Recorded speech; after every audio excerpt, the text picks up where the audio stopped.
আসসালামু আলাইকুম রহমতুল্লাহ। আমার স্মার্ট স্টুডেন্টস, আশা করি তোমরা সবাই ভালো আছো। আমরা আজকে শুরু করব অষ্টম শ্রেণীর বাংলাদেশ ও বিশ্ব পরিচয়ের প্রথম চ্যাপ্টার, ঔপনিবেশিক যুগ ও বাংলার স্বাধীনতা সংগ্রাম। এই চ্যাপ্টার নিয়ে তোমাদের মনে হয় অনেকের ভয় কাজ করতেছে, আমি জানি। এই চ্যাপ্টারের একটা পৃষ্ঠার মধ্যে এত এত ইনফরমেশন মনে রাখা কঠিন, তাই না? চিন্তার কারণ নাই, ভাইয়া চলে এসেছে তোমাদের এই চ্যাপ্টার সহজ করে দিতে। আমি টেকনিক দিয়ে দিব কিভাবে তোমরা মুখস্থ করবে, এবং আমি প্রত্যেকটা পৃষ্ঠার ইম্পর্টেন্ট লাইনগুলো দাগিয়ে দিব এবং পরীক্ষাতে এখান থেকে আসবে ইনশাল্লাহ। তো ভয় নাই, চলো শুরু করি। এই চ্যাপ্টারটি আমরা মোট 6টি পর্বের মাধ্যমে শেষ করেছি, এবং আমি এই এক ক্লাসেই শেষ। এই ভিডিওর ভিতরে আমি এই 6টি পর্বকে একসাথে করে দিয়েছি। অনেকে আছে যে পর্বগুলো খুঁজে খুঁজে পায় না, যার কারণে আমি এই 6টা পর্বকে আমি একসাথে এক ভিডিওর মধ্যে দিয়ে দিয়েছি। ঠিক আছে, যেহেতু আমি এই চ্যাপ্টারটা দাগিয়ে দাগিয়ে পড়াবো, যার কারণে এই যে এই কালারটা যেটা পাবা এই দাগানোর ভিতরে, এই কালারের যেগুলো দাগানো, এগুলো একটু চোখ বুলানো লাগবে। ঠিক আছে, এগুলো একটু চোখ বুলানো লাগবে, প্লাস একটু মুখস্থ টাইপের বানানো লাগবে। হ্যাঁ, বারবার পাওয়া লাগবে। কিন্তু এই লাল কালি দিয়ে যেগুলো দাগানো আছে, এগুলো কিন্তু একদম 1000% ইম্পর্টেন্ট। এগুলো একদম ঠাড়া মুখস্থ। ওকে ওকে, তাহলে চলো শুরু করি। ওকে, প্রথম অধ্যায়, ঔপনিবেশিক যুগ ও বাংলার স্বাধীনতা সংগ্রাম। বাংলায় ইউরোপীয় বণিকদের আগমন ব্যবসা বাণিজ্যের উদ্দেশ্য হলেও পরে তারা আমাদের রাষ্ট্র ক্ষমতা দখল করে নেয়। বাংলায় ইউরোপীয় বণিকদের আগমন হয়েছিল মূলত ব্যবসা বাণিজ্যের জন্য, তারা ব্যবসা করার জন্য আসছিল। কিন্তু আইসে তারা করছে কি, রাষ্ট্র ক্ষমতা, মানে তারা সরকার হয়ে গেছিল এই দেশের। হ্যাঁ, যেমন উদাহরণটা দেওয়া যায় এইভাবে, ধরো তুমি একটা দোকানে জিনিস কিনতে গেছো, জিনিস কিনতে যেয়ে তুমি দোকানটাই দখল করে নিছো, এমন একটা অবস্থা। এদের মধ্যে ব্রিটিশ ইস্ট ইন্ডিয়া কোম্পানি প্রতিযোগিতায় এগিয়ে যায়। মানে এই যে ইউরোপীয় বণিকরা যে আসছিল, ওরাই এসে কোম্পানি খুলছিল। ঠিক আছে, বর্তমানে যেরকম বাংলাদেশে অনেকগুলো কোম্পানি আছে, প্রাণের কোম্পানি আছে, ড্যানিশের কোম্পানি আছে। হ্যাঁ, ওই সময় এরকম অনেকগুলো কোম্পানি এসে খুলছিল, তার ভিতরে ব্রিটিশ ইস্ট ইন্ডিয়া কোম্পানি প্রতিযোগিতায় সবচেয়ে আগায় গেছিল, বুঝছো? আচ্ছা, 1757 সালে বাংলা, বিহার ও উড়িষ্যার নবাব সিরাজউদ্দৌলাকে পরাজিত করে তারা ক্ষমতা দখল করে। তার মানে এই যে ব্রিটিশরা বা এই ইউরোপীয় বণিকরা ক্ষমতা দখল করে কবে? 1757 সালে। হ্যাঁ, এইটা আমি এখানে দাগাই নাই, কারণ কারণ এই বিষয়ে আরো নিচে পড়া আছে, ওইখান থেকে আমরা পড়বো। হ্যাঁ, আমরা একটা ইনফরমেশন শুধুমাত্র এক জায়গাতে দাগায় পড়বো, যাতে করে আমাদের জন্য ইজি হয়। ঠিক আছে, আচ্ছা। বাংলায় ইংরেজদের শাসন চলে 1947 সাল পর্যন্ত। ইংরেজদের শাসন চলে 1947 সাল পর্যন্ত। এইভাবে 1757 সালের পরে বাংলায় যে শাসন প্রতিষ্ঠিত হয়, সাধারণত আমরা তাকে ঔপনিবেশিক শাসন বলি। এই লাইনটা গুরুত্বপূর্ণ। হ্যাঁ, 1757 সালের পরে বাংলায় যে শাসন প্রতিষ্ঠিত হয়, সাধারণত আমরা তাকে ঔপনিবেশিক শাসন বলি। আর 1757 সাল থেকে 1947 সাল পর্যন্ত ইংরেজ শাসনামলকে, এই যে ব্রিটিশ ইউরোপীয়রা যে শাসন করছে, এই শাসনামলকে ঔপনিবেশিক যুগ বলি। তাহলে ঔপনিবেশিক শাসন কাকে বলি আর ঔপনিবেশিক যুগ কাকে বলি, এই দুটা কিন্তু গুরুত্বপূর্ণ। ঠিক আছে, এখান থেকে আসবে। আচ্ছা, এই অধ্যায় শেষে আমরা যা যা জানতে পারবো এখানে লেখা আছে, এটা আমি আর রিডিং করলাম না। আচ্ছা, পার্ট 1, বাংলায় ঔপনিবেশিক শাসন। ঔপনিবেশিকরণ একটি প্রক্রিয়া, যে প্রক্রিয়ার মাধ্যমে অর্থনৈতিক শোষণ এবং লাভের উদ্দেশ্যে একটা দেশ অন্য দেশকে নিজের দখলে আনে। দখলকৃত দেশটি দখলকারী দেশের উপনিবেশে পরিণত হয়। যে বর্তমানে তোমরা যেমন দেখতেছো যে ইন্ডিয়া আর বাংলাদেশের মধ্যে কিন্তু একটা কেমন যেন বিরোধ টাইপের একটা অবস্থা সৃষ্টি হয়েছে, তাই না?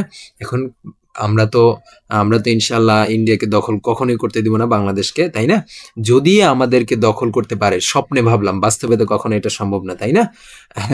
যদি আমাদেরকে দখল করে, তাহলে আমরা তাদের উপনিবেশে পরিণত হবো, বাংলাদেশ ইন্ডিয়ার উপনিবেশে পরিণত হয়, এটাই আর কি, বুঝছো? বাংলায় প্রায় 200 বছর ইংরেজরা ঔপনিবেশিক শাসনাধীনে ছিল। কয় বছর? 200 বছর। এটা কিন্তু গুরুত্বপূর্ণ, যে কয় বছর ব্রিটিশরা আমাদেরকে বা ইংরেজরা আমাদেরকে শাসন করেছে। 200 বছর, প্রায় 200 বছর। এটা আমি দাগাই নাই, সরি, এটা তোমরা দাগাই নিবা। হ্যাঁ, এটা ইম্পর্টেন্ট, কিন্তু এটা লাল দিলে কালো হয়ে যাবে, যার কারণে আমি লাল কালার দিলাম না, অন্য কালার দিলাম। আচ্ছা, 1757 সালে পলাশীর যুদ্ধে বাংলার নবাব সিরাজউদ্দৌলা পরাজয়ের মধ্য দিয়ে এই শাসনের সূচনা হয়েছিল।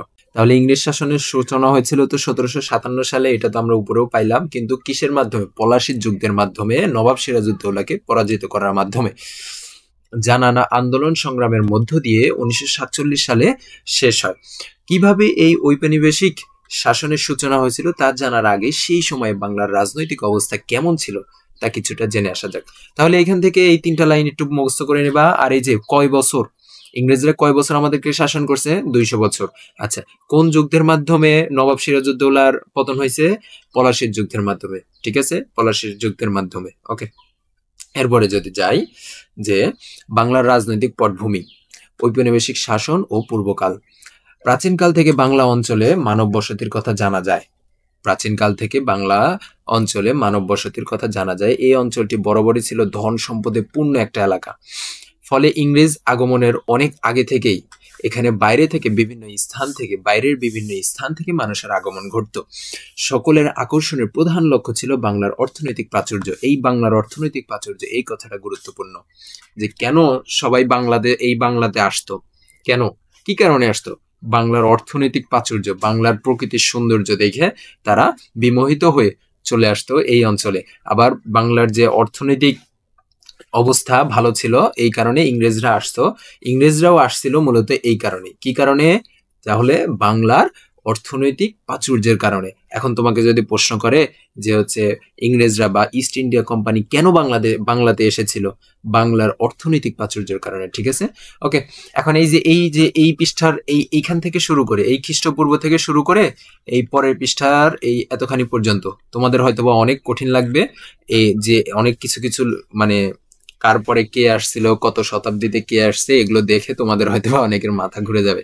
চিন্তার কারণ নাই, আমি এই যে টেকনিক নিয়ে আসছি কেমনে মনে রাখা যায়, কার পরে কে ছিল, তার নাম কি ছিল। ঠিক আছে, আচ্ছা, তোমরা জাস্ট এই লাল কালার করাগুলো একটু মুখস্থ করে নেবে। হ্যাঁ, লাল কালি দেওয়াগুলো বেশি করে মুখস্থ করবা, ওগুলো একটু কম মুখস্থ করার সমস্যা নেই, কিন্তু লাল কালার গুলো বেশি করে মুখস্থ করা লাগবে। আচ্ছা, খ্রিস্টপূর্ব যুগে বহিরাগত আর্য ভাষাভাষী জনগোষ্ঠী বাংলায় প্রবেশ করেছিল। আর্য ভাষাভাষী জনগোষ্ঠী, এখন খ্রিস্টপূর্ব মানে কি জানো?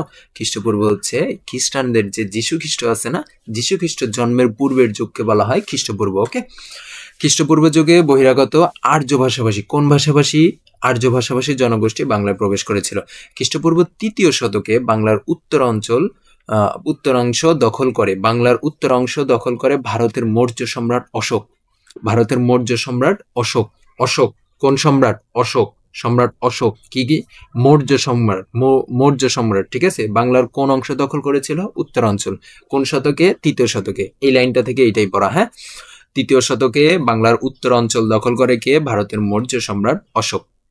এখানে এতটুকু গুরুত্বপূর্ণ। হ্যাঁ, ওকে, এই যে আমি সর্বপ্রথম মৌর্য লিখে দিছি। ঠিক আছে, আমি সর্বপ্রথম মৌর্য লিখে দিছি এখানে। আচ্ছা, সে সময় পুন্ড্রু নগর হয় মৌর্যদের প্রদেশ। এখন প্রদেশ মানে কি জানো? প্রদেশ মানে হচ্ছে বাংলাদেশের রাজধানী কি ঢাকা না? বাংলাদেশের রাজধানী ঢাকা। ওই সময় সম্রাট অশোক বা মৌর্যরা তাদের রাজধানী হিসেবে পুন্ড্রনগর ছিল, পুন্ড্রনগরকে বাছাই করছিল। হ্যাঁ, রাজধানী হিসেবে পুন্ড্রনগরকে বাছাই করছিল। বর্তমানে বাংলাদেশে পুন্ড্রনগর, ওই সময় যে পুন্ড্রনগর ছিল, বাংলাদেশে বর্তমানে ওই অঞ্চলের নাম কি জানো? মহাস্থানগড়। এই যে এটা কি দেখতে পাচ্ছ তোমরা? দেখতে পাচ্ছ না মনে হয়, আমি একটু বড় করি। মহাস্থানগড়। হ্যাঁ, বর্তমানে এটা হচ্ছে মহাস্থানগড়। ওকে, এই অঞ্চলটাকে তারা মৌর্যরা ওই সময় তাদের কি করেছিল? ওই সময় তাদের রাজধানী হিসেবে বাছাই করেছিল। আচ্ছা, মৌর্যদের পর ভারতে প্রতিষ্ঠিত হয় গুপ্তরাজ্য। মৌর্যদের পরে ভারতে প্রতিষ্ঠিত হয় গুপ্তরাজ্য। ওকে, ওই সময় তো ভারত আর ধরো যে বাংলাদেশ এক ছিল, তখন কোনো ভাগ ছিল না। হ্যাঁ, মৌর্যদের পর ভারত প্রতিষ্ঠিত হয় গুপ্তরাজ্য। ভারতে প্রতিষ্ঠিত হয় গুপ্তরাজ্য। আচ্ছা, এই যে মৌর্য লিখছি আমি, তারপরে গুপ্ত লিখছি। ওকে, গুপ্ত সাম্রাজ্য 4 শতকে উত্তর বাংলা ও দক্ষিণ পূর্ব বাংলার কিছু অংশ গুপ্ত সাম্রাজ্যের অধিকারে আসে। কত শতকে? 4 শতকে। তার মানে মৌর্যরা ছিল হচ্ছে 3য় শতকে, আর 4 শতকে কারা ছিল? গুপ্তরা ছিল। ওকে, আচ্ছা, গুপ্তদের পতনের পর 7ম শতকে বাংলার উত্তর ও পশ্চিমাঞ্চলে প্রথম বাঙালি শাসক শশাঙ্ক কর্তৃক স্বাধীন রাজ্য প্রতিষ্ঠা হয়। এই লাইনটা যে কি পরিমাণে গুরুত্বপূর্ণ, যে প্রথম বাঙালি শাসক কে? প্রথম বাঙালি শাসক হচ্ছে শশাঙ্ক। প্রথম বাঙালি শাসক কে? প্রথম বাঙালি শাসক শশাঙ্ক। প্রথম বাঙালি শাসক শশাঙ্ক কর্তৃক স্বাধীন রাজ্য প্রতিষ্ঠিত হয়েছিল কত শতকে? 7ম শতকে। 7ম শতকে। ঠিক আছে, 7ম শতকে। তিনি কি করেছিল? তিনি হচ্ছে তিনি কোন অঞ্চলের ছিল? শাসক ছিল বাংলার উত্তর ও পশ্চিমাঞ্চলের। ঠিক আছে, আমি এটা দাগাতে ভুলে গেছি। উত্তর ও পশ্চিমাঞ্চলে, ঠিক আছে। আমি এক কথা অনেক সময় দেখবে যে 2বার 3বারও বলি, হ্যাঁ, যাতে করে তোমাদের কাছে কথাগুলো ইজি হয়ে যায়, যাতে করে তোমাদের কানে কথাগুলো বারবার শুনতে শুনতে শব্দগুলো ইজি হয়ে যায়, ঠিক আছে। আচ্ছা, একই সময়ে পূর্ব ও দক্ষিণ পূর্ব বাংলায় বঙ্গ নামে আরেকটি স্বাধীন রাজ্য গড়ে উঠেছিল। এটা তেমন একটা গুরুত্বপূর্ণ না। এখন তার মৃত্যুর পর, কার মৃত্যুর পর? শশাঙ্কের মৃত্যুর পর, প্রথম বাঙালি শাসকের মৃত্যুর পর 100 বছর ধরে বাংলায় অরাজকতা চলে আসে। অরাজকতা চলতে থাকে। অরাজকতা মানে কি? অরাজকতা মানে হচ্ছে কোনো রাজা ছিল না, নির্দিষ্ট কোনো রাজা ছিল না, নির্দিষ্ট কোনো সম্রাট ছিল না, মানে নির্দিষ্ট কোনো শাসক ছিল না, ঠিক আছে। কয় বছর? 100 বছর। এটা কিন্তু গুরুত্বপূর্ণ, হ্যাঁ। কয় বছর? 100 বছর। কয় বছর? 100 বছর। তাহলে যাকে সংস্কৃত ভাষায় বলা হয় মাৎসন্যায় যুগ, মাৎসন্যায় যুগ, ওকে। এই মাৎসন্যায় যুগ কাকে বলে, এটা কিন্তু খুবই গুরুত্বপূর্ণ। এরপর বাঙালিদের দীর্ঘস্থায়ী রাজ্য প্রতিষ্ঠা হয় 8 শতকের মাঝ পর্বে।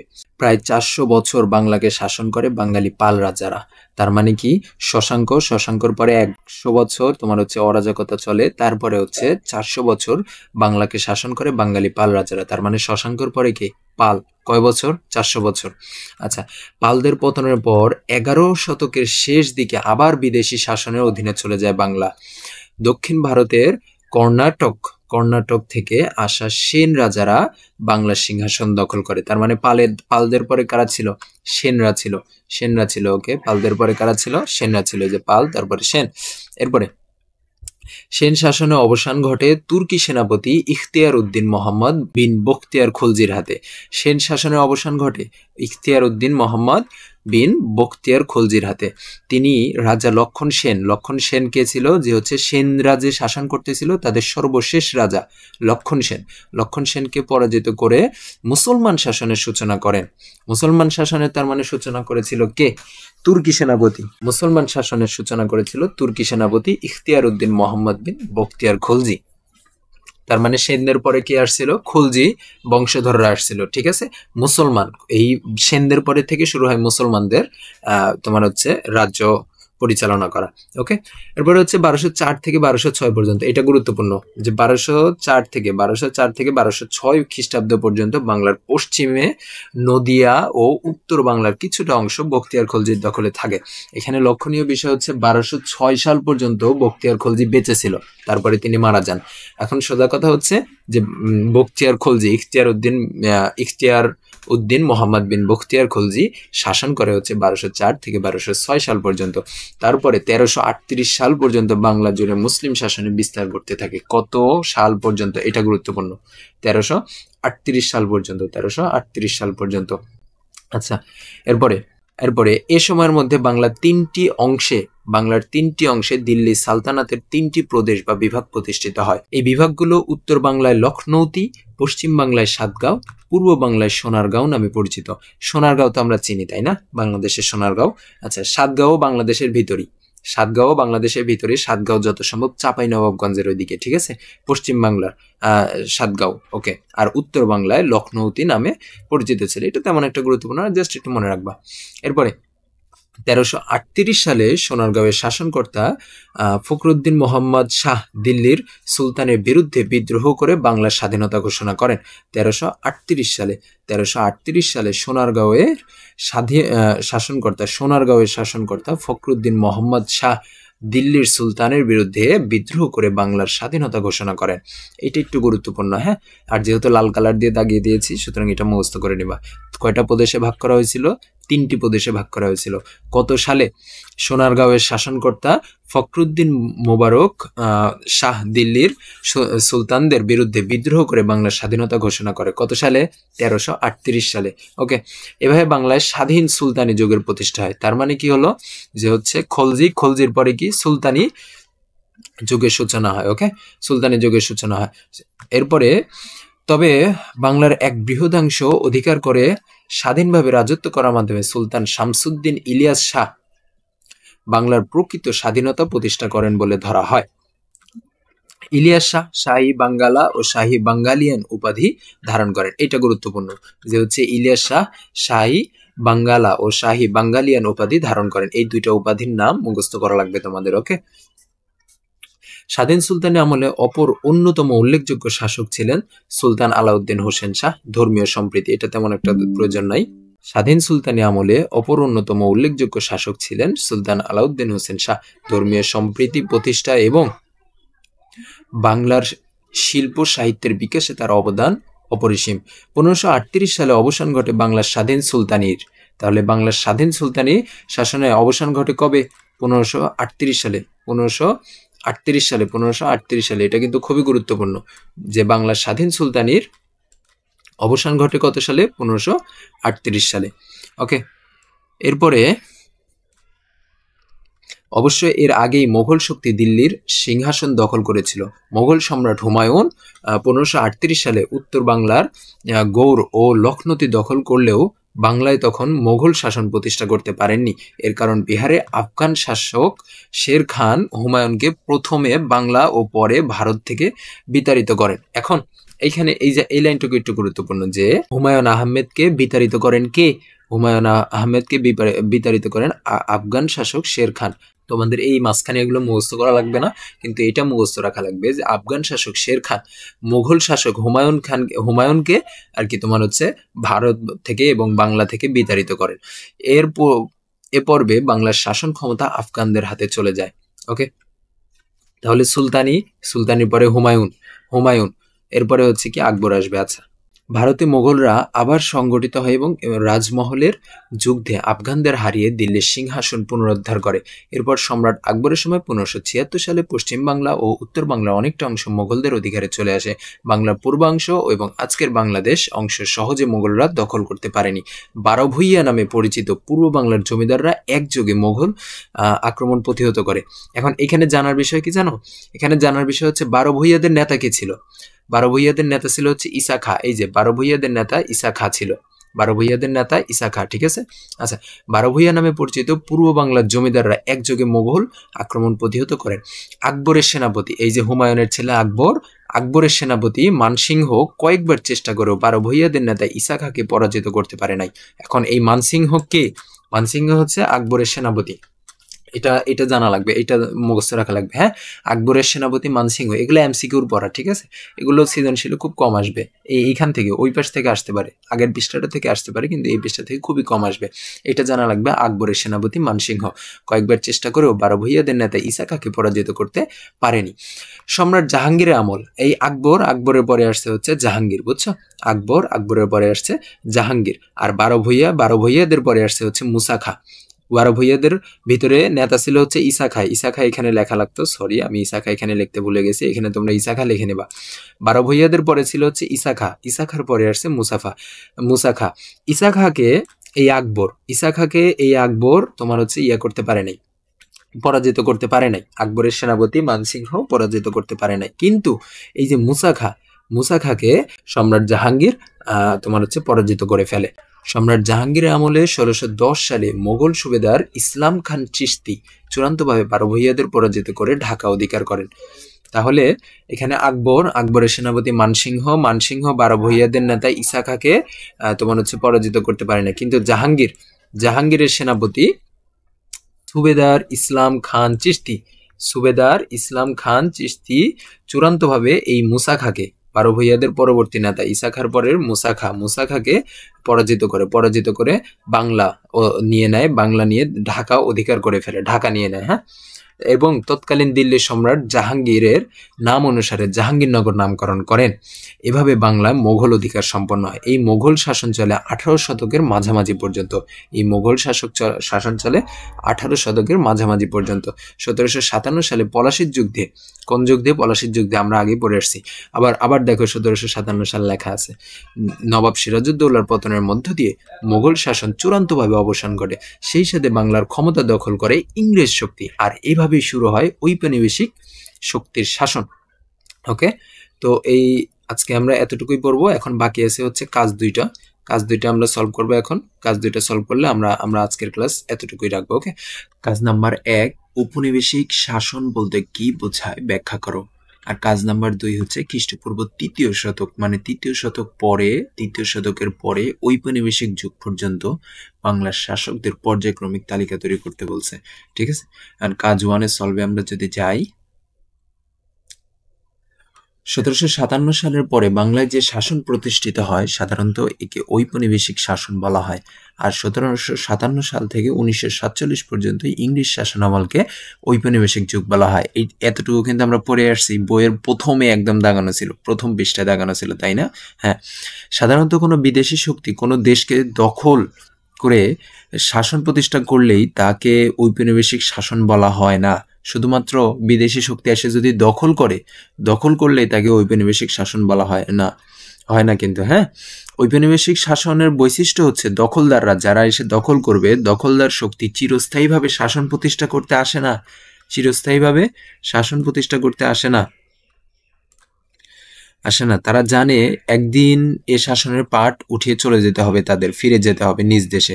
তবে যতদিন শাসক হিসেবে থাকবে ততদিন সেই দেশের ধন সম্পদ নিজ দেশে পাচার করবে, এবং তারপর যখন তাদের শাসনের বিরুদ্ধে স্থানীয় মানুষ বিক্ষুব্ধ হয়ে উঠবে বা অন্য কোনো কারণে অন্যের দেশ শাসন করা আর সুবিধাজনক বলে মনে হবে না, তখন তারা ফিরে চলে যাবে নিজ দেশে। এভাবে অন্য কোনো দেশের উপর জুড়ে বসাকে বলে দখলদার উপনিবেশ স্থাপন। আর এই উপনিবেশে প্রতিষ্ঠা করার শাসনকে বলা হয় ঔপনিবেশিক শাসন। তো আমরা এখানে কিন্তু সার্বিকভাবে কিছু নতুন কথা লেখা আছে। হ্যাঁ, এখান থেকে তোমরা একটু রিডিং পড়বা। কাজ যে কখনো মুখস্থ করতে হয় এমন না, জাস্ট রিডিং পড়তে হয় ধারণা নেওয়ার জন্য, ঠিক আছে? আচ্ছা, কাজ নাম্বার 2 কি? খ্রিস্টপূর্ব 3য় শতক থেকে উপনিবেশিক যুগ পর্যন্ত বাংলার শাসকদের পর্যায়ক্রমিক তালিকা। এটা কিন্তু আমরা এই যে এখানে যে পড়ে আসছি যে তালিকাটা, এই তালিকা দিলেই এনাফ, জাস্ট এর সাথে হালকা কিছু যোগ করে দেওয়া লাগবে। হ্যাঁ, তোমরা এটা দিলেও দিতে পারো। এছাড়াও আমি গাইডে যেটা দেওয়া আছে আমি ওইটাই নিয়ে আসছি, তোমরা দেখো যে হচ্ছে ওইখানে যা লেখা ছিল ডিটেইলস ভাবে বইয়ের ওই 2 পৃষ্ঠাতে যা লেখা ছিল ওগুলাই গাইডে লিখে দিছে যে খ্রিস্টপূর্ব 300 থেকে বাংলার উত্তরাংশ দখল করে ভারতের মৌর্য সম্রাট মহামতি অশোক। মৌর্যদের পর ভারতে প্রতিষ্ঠিত হয় গুপ্ত সাম্রাজ্য। জাস্ট পয়েন্ট করে এগুলো লিখে দিছে। গুপ্তদের পতনের পর 7 শতক উত্তর বাংলার প্রথম বাঙালি স্বাধীন রাজ্য প্রতিষ্ঠিত হয় এবং শশাঙ্কের রাজত্ব চলে। শশাঙ্কের মৃত্যুর পর 100 বছর অরাজকতা চলে। এগুলো কিন্তু আমরা সব পড়ে আসছি। তারপর হচ্ছে 8 শতকের মাঝপর্বে পাল রাজারা গোপাল পাল বংশ প্রতিষ্ঠা করে এবং এই রাজবংশ প্রায় 400 বছর ধরে এই ভূখণ্ড শাসন করে। এগুলোই কিন্তু লেখা আছে এখানে। হ্যাঁ, তোমরা আমার মনে হয় সবচাইতে ভালো হয় এগুলো বই থেকে ওইখান থেকেই পড়া। আমি যেভাবে পড়তে বলে দিছি ওইভাবে করবা, সিরিয়াল করে তুলে নিয়ে পড়বা। হ্যাঁ, এইখানে থেকে যা দেওয়া আছে তোমরা এগুলো পড়তে পারো, কিন্তু শুধু শুধু এগুলো মনে থাকবে না, এইভাবে বাইরে থেকে পড়ে মনে থাকবে না, কিন্তু বই থেকে যেটা পড়বা এটা মনে থাকবে। বই থেকে যেটা পড়বা ওইটা মনে থাকবে। এখানে সবগুলো লেখা আছে, তোমরা তারপরে যদি দেখতে চাও দেখে নিও। হ্যাঁ, আমি এইভাবে দেখিয়ে দিচ্ছি। ওকে, তোমাদের জন্য এই নামগুলো মনে রাখার টেকনিক কি জানো? এই যে আমি এখানে যে এইভাবে লিখে দিয়েছি, সরি কোথায় ছিল, হ্যাঁ, তোমাদের জন্য আমি যে এইভাবে যে লিখে দিয়েছি, তোমরা এইগুলোকে নিজেরা খাতায় তুলে কিংবা প্যাডের একটা পৃষ্ঠায় লিখে নিবা, লিখে তোমাদের টেবিলে কোনো এক সাইডে লাগিয়ে নিবা। হ্যাঁ, লাগিয়ে ধরো যে হচ্ছে এমনভাবে লাগাবা যেন পড়তে বসতে সবসময় চোখের সামনে পড়ে। হ্যাঁ, ধরো যে তুমি শশাঙ্ক নামটা পড়লা, তখন শশাঙ্ক নামটা পড়ার পরে তুমি মনে করার ট্রাই করবা যে এই নামের কি কি ছিল এইখানে। যেমন ছিল শশাঙ্ক ছিল হচ্ছে তোমার প্রথম বাঙালি শাসক। আবার ছিল কি, সে কোন শতকে, যত সম্ভব 7ম শতকে সে শাসন করা শুরু করেছিল, তাই না? এরকম যদি মনে করতে থাকো, আবার যদি এইটা মনে করতে থাকো যে সর্বপ্রথম ছিল মৌর্যর পরে ছিল গুপ্তর পরে ছিল শশাঙ্ক, এভাবে যদি মনে করতে থাকো তাহলে দেখো আস্তে আস্তে এমনি মুখস্থ হয়ে যাবে। হ্যাঁ, তাহলে তোমাদের জন্য ট্রিক্সটা কি, তোমরা হচ্ছে এইভাবে লিখে নিবা, সিরিয়ালটাকে লিখে নিবা, লিখে নিয়ে প্রত্যেকটার ক্ষেত্রে কে কোন শতকে রাজা হয়েছিল, হ্যাঁ, আবার হচ্ছে কার মাধ্যমে পরাজয় হয়েছে, হ্যাঁ, এগুলো একটু মনে করার ট্রাই করবা। এই নামগুলো দেখবা আর মনে করার ট্রাই করবা। যখনই দেখবা যে পারতেছো না, আবার কি করবা, আবার বইতে চলে যাবা, বই থেকে একটু আবার দেখে নিবা। এভাবে হয়তোবা ধরো শশাঙ্ক সম্পর্কে তুমি একদিন দেখলা, এরপরে সর্বনিম্ন গেলে 1 মাস মনে থাকবে এভাবে পড়ার পরে, তাই না? ওকে, তো এই ছিল আমাদের ফার্স্ট ক্লাস কেমন লেগেছে তোমরা অবশ্যই আমাদেরকে কমেন্ট বক্সে জানাবা, এতে করে আমরা আরো অনুপ্রেরণা পাবো তোমাদের এই এক একটা ক্লাস নিতে। আমার বিশেষ করে আমি তো সবকিছু করি, তো আমার এগুলো করতে অনেক কষ্ট হয়, মোটামুটি অনেক টাইম যায়। তোমরা যদি উৎসাহ না দাও তাহলে আমার আর কি এই লাইনে টিকে থাকা খুবই টাফ হয়ে যাবে। পার্ট 2, বাংলায় ইউরোপীয়দের আগমন ও বাণিজ্যের বিস্তার। 1948 সালে পর্তুগিজ নাবিক ভাস্কো দা গামা সমুদ্রপথে বাণিজ্য বিস্তারের অন্বেষণে দক্ষিণ ভারতের কালিকট বন্দরে পৌঁছান। এখন এই লাইনের ভিতরে কি, এই যে পর্তুগিজ নাবিক ভাস্কো দা গামা, এই নামটা গুরুত্বপূর্ণ, হ্যাঁ, এই নামটা একদম মুখস্থ রাখা লাগবে। এবং দক্ষিণ ভারতের কোথায়, কোন বন্দরে পৌঁছাইছিল? কালিকট বন্দরে। কোন বন্দরে? কালিকট বন্দরে। 1498। এটা হালকা একটু দেখবা তোমরা, হ্যাঁ, জাস্ট হালকা একটু দেখবা, আর এমনিও মনে থাকারই কথা। আচ্ছা, ভাস্কো দা গামা কালিকট বন্দরে পৌঁছায়। এর মধ্য দিয়ে ভারতবর্ষ বিশ্ব বাণিজ্য বিস্তারের প্রতিযোগিতার ক্ষেত্রে পরিণত হয়। ভারতবর্ষ বিশ্ব বাণিজ্যের, বিশ্বের ভিতরে ব্যবসার, হ্যাঁ, প্রতিযোগিতার একটা ক্ষেত্র, মানে জায়গায় পরিণত হয় এই ভারতবর্ষ। কি কারণে? এই যে পর্তুগিজ নাবিক ভাস্কো দা গামা সমুদ্রপথে বাণিজ্য বিস্তারে যখন দক্ষিণ ভারতে আসে, ঠিক আছে, ওই সময়। আচ্ছা, ইউরোপের বিভিন্ন দেশে ক্রমান্বয়ে এই প্রতিযোগিতায় সামিল হয়। ইউরোপের অনেক দেশ আছে না, এই দেশগুলো এইরকম, এইখানে যে হচ্ছে ব্যবসার যে ক্ষেত্র, ব্যবসায় যে লাভ, এগুলো দেখে তারাও এইখানে এই প্রতিযোগিতায় অংশ নেয়, ঠিক আছে। এই লক্ষ্যে 17 শতকে, কত শতকে? এই লক্ষ্যে কত শতকে? এই যে 17 শতকে একে একে Dutch East India company, Holland Danish East India company, এরপরে কি British East India company, French East India company ইত্যাদি বাণিজ্যিক কোম্পানিগুলো প্রতিষ্ঠিত হয় ওই সময় 17 শতকে। ওকে, এদের অধিকাংশ লক্ষ্য ছিল ভারতবর্ষ। আবার তার মধ্যে বাংলার সিল্ক ও অন্যান্য মিহি কাপড় এবং মশলা তাদের প্রধান প্রধান আকর্ষণ হয়ে ওঠে। তাহলে এটা জানা লাগবে যে হচ্ছে ওই সময় যে ব্যবসায়িকরা আসছিল, তোমার হচ্ছে পর্তুগিজ ব্যবসায়িকরা, তাদের প্রধান আকর্ষণ কি কি ছিল? প্রধান আকর্ষণ ছিল বাংলার সিল্ক বা রেশম, ঠিক আছে, বাংলার রেশম, মিহি কাপড় ও মশলা। এই তিনটা খুবই গুরুত্বপূর্ণ, যে কোন তিনটার কারণে তারা আকর্ষিত হয়েছিল বাংলাতে ব্যবসা করার জন্য? বাংলার সিল্ক, মিহি কাপড় এবং মশলা, ঠিক আছে। এই যে যতখানি পড়লাম, এতখানির ভিতরে কি কয়েকটা জিনিস মনে রাখা লাগবে। 1998 সাল ভাস্কো দা গামা কালিকট বন্দর 17 শতকে আসছিল, আইসে তাদের আকর্ষণীয় মূল কেন্দ্রবিন্দু ছিল কি কি? বাংলার সিল্ক, মিহি কাপড়, মশলা, ঠিক আছে। এরপরে যদি যাই, বিদেশি বণিকরা এদেশে স্থানীয় শ্রমিকদের খাটিয়ে বড় বড় শিল্প কারখানা স্থাপন করে প্রচুর মুনাফা অর্জন করতে থাকে। ক্রমে ব্যবসার ক্ষেত্রে পর্তুগিজদের চেয়ে ইংরেজদের ভূমিকা প্রাধান্য পায়। এছাড়াও ফরাসি, ওলান্দাজ ও মাররাও বাংলায় কারখানা স্থাপন করে ব্যবসা শুরু করে। ফরাসি পর্যটক বার্নিয়ের 1666 সালে লিখেছেন, ওলান্দাজরা তাদের কাশিমবাজারের সিল্ক ফ্যাক্টরিতে কখনো কখনো 700 থেকে 800 লোক নিয়োগ করত একটা ফ্যাক্টরিতে। ওই সময়ে ওলান্দাজরা কাশিমবাজারের একটা সিল্ক ফ্যাক্টরিতে, কোন সময়ে? ওই 1666 সালে ওলান্দাজরা তাদের কাশিমবাজারে সিল্ক ফ্যাক্টরিতে কখনো কখনো 700 থেকে 800 লোক নিয়োগ দিত। ইংরেজ ও অন্যান্য জাতির বণিকরাও এরকম কারখানা চালাতো। বার্নিয়ের আরো লিখেছেন, শুধু কাশিমবাজারে বছরে 22,000 বেল্ট সিল্ক উৎপন্ন হতো, সিল্ক বা রেশম উৎপন্ন হতো। কত হাজার বেল্ট? এটা গুরুত্বপূর্ণ, হ্যাঁ, কোন জায়গায় কত হাজার বেল্ট? কাশিমবাজারে কোন বাজারে? কাশিমবাজারে, কাশিমপুরের কথা বলতেছিলাম, কাশিমবাজারে। আর হচ্ছে বছরে, কখন, কত দিনে? বছরে, নট মান্থে, ঠিক আছে, হ্যাঁ, বছরে 22,000 বেল্ট সিল্ক উৎপাদন করত। ওকে, এখান থেকে এগুলো কিন্তু তেমন একটা পড়ার কিছু না, জাস্ট রিডিং পড়বা। আর হচ্ছে এখান থেকে কি, ফরাসি পর্যটক বার্নিয়ার 1666 সালে, এই সালটাও আমার মুখস্থ করার কোনো প্রয়োজন নেই, ঠিক আছে। ওকে, এরপরে এইখানে থেকে একটু গুরুত্বপূর্ণ কিছু বিষয় আছে, হচ্ছে জব চার্নক নামক জৈনিক ইংরেজ প্রতিনিধি 1690 সালে 1200 টাকা দিয়ে, মাত্র 1200 টাকার বিনিময়ে কলকাতা, সুতানটি ও গোবিন্দপুর নামে গ্রামগুলো ক্রয় করেন, যা পরবর্তীকালে কলকাতা নামে পরিচিত। এই লাইনটাই একটু গুরুত্বপূর্ণ আছে, হ্যাঁ, যে ও জাস্ট 1690 সালে জাস্ট 1200 টাকা দিয়ে, শুধুমাত্র 1200 টাকার বিনিময়ে একজন ইংরেজ, এই যে জব চার্নক কিন্তু একজন ইংরেজ, হ্যাঁ, জব চার্নক নামের একজন ইংরেজ মাত্র 1200 টাকার বিনিময়ে কলকাতা, সুতানটি ও গোবিন্দপুর নামে গ্রামগুলো কিনে ফেলে, যা পরবর্তীতে কলকাতা নামে পরিচিত। ওকে, এ সময় কলকাতা, চন্দননগর, চুঁচুড়া, কাশিমবাজার প্রভৃতি স্থানে ইউরোপীয় বাণিজ্য কেন্দ্রগুলো ফুলে ফেঁপে উঠতে থাকে, আর এর মাধ্যমে বাংলা থেকে পুঁজিও পাচার হতে থাকে। এই জায়গাটা গুরুত্বপূর্ণ, যে হচ্ছে বাংলা থেকে তোমার হচ্ছে এই যে প্রশ্ন হইতে পারে এরকম, যে হচ্ছে ইংরেজরা যে তোমার বাংলাতে এসে যে ব্যবসা করছিল, ওই সময় যে বাণিজ্য করছিল, ওই সময় বাংলার কি কি ক্ষতি হয়েছিল? প্রথম ক্ষতি কি?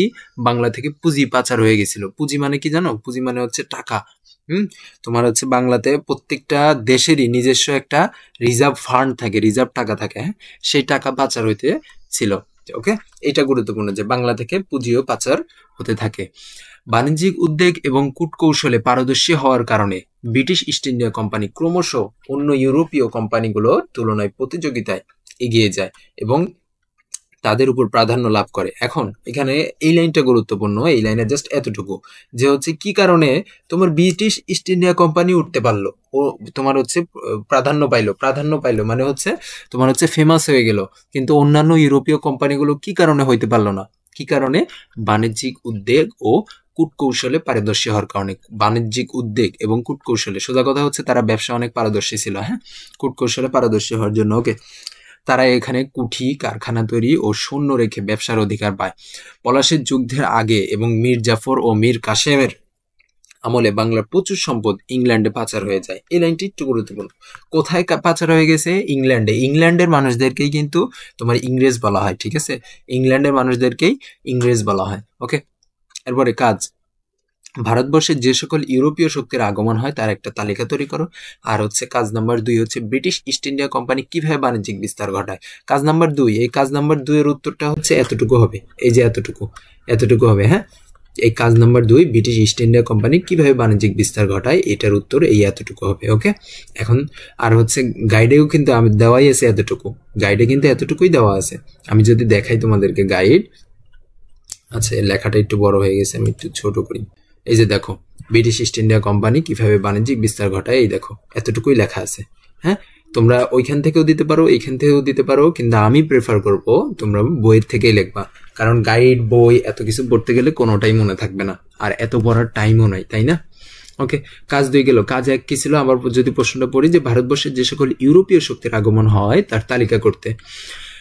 1498 সালে পর্তুগিজ নাবিক ভাস্কো দা গামা সমুদ্রপথে বাণিজ্য বিস্তারের অন্বেষণে দক্ষিণ ভারতের কালিকট বন্দরে পৌঁছানোর মধ্য দিয়ে ভারতবর্ষ বিশ্ব বাণিজ্য বিস্তারের প্রতিযোগিতার ক্ষেত্রে পরিণত হয়।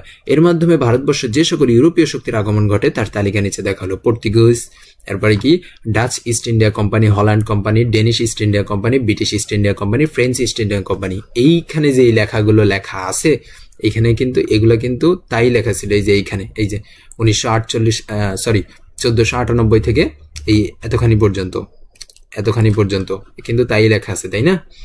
তাই লেখা আছে। আমি যে রিডিং পড়লাম, তোমরা রিডিং পড়লে তাই দেখতে পাবা।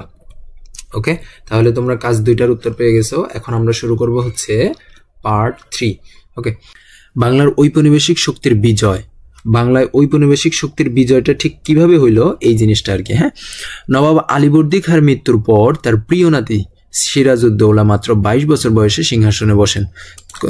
কোন নবাবের মৃত্যুর পর? নবাব আলীবর্দী খাঁর মৃত্যুর পর।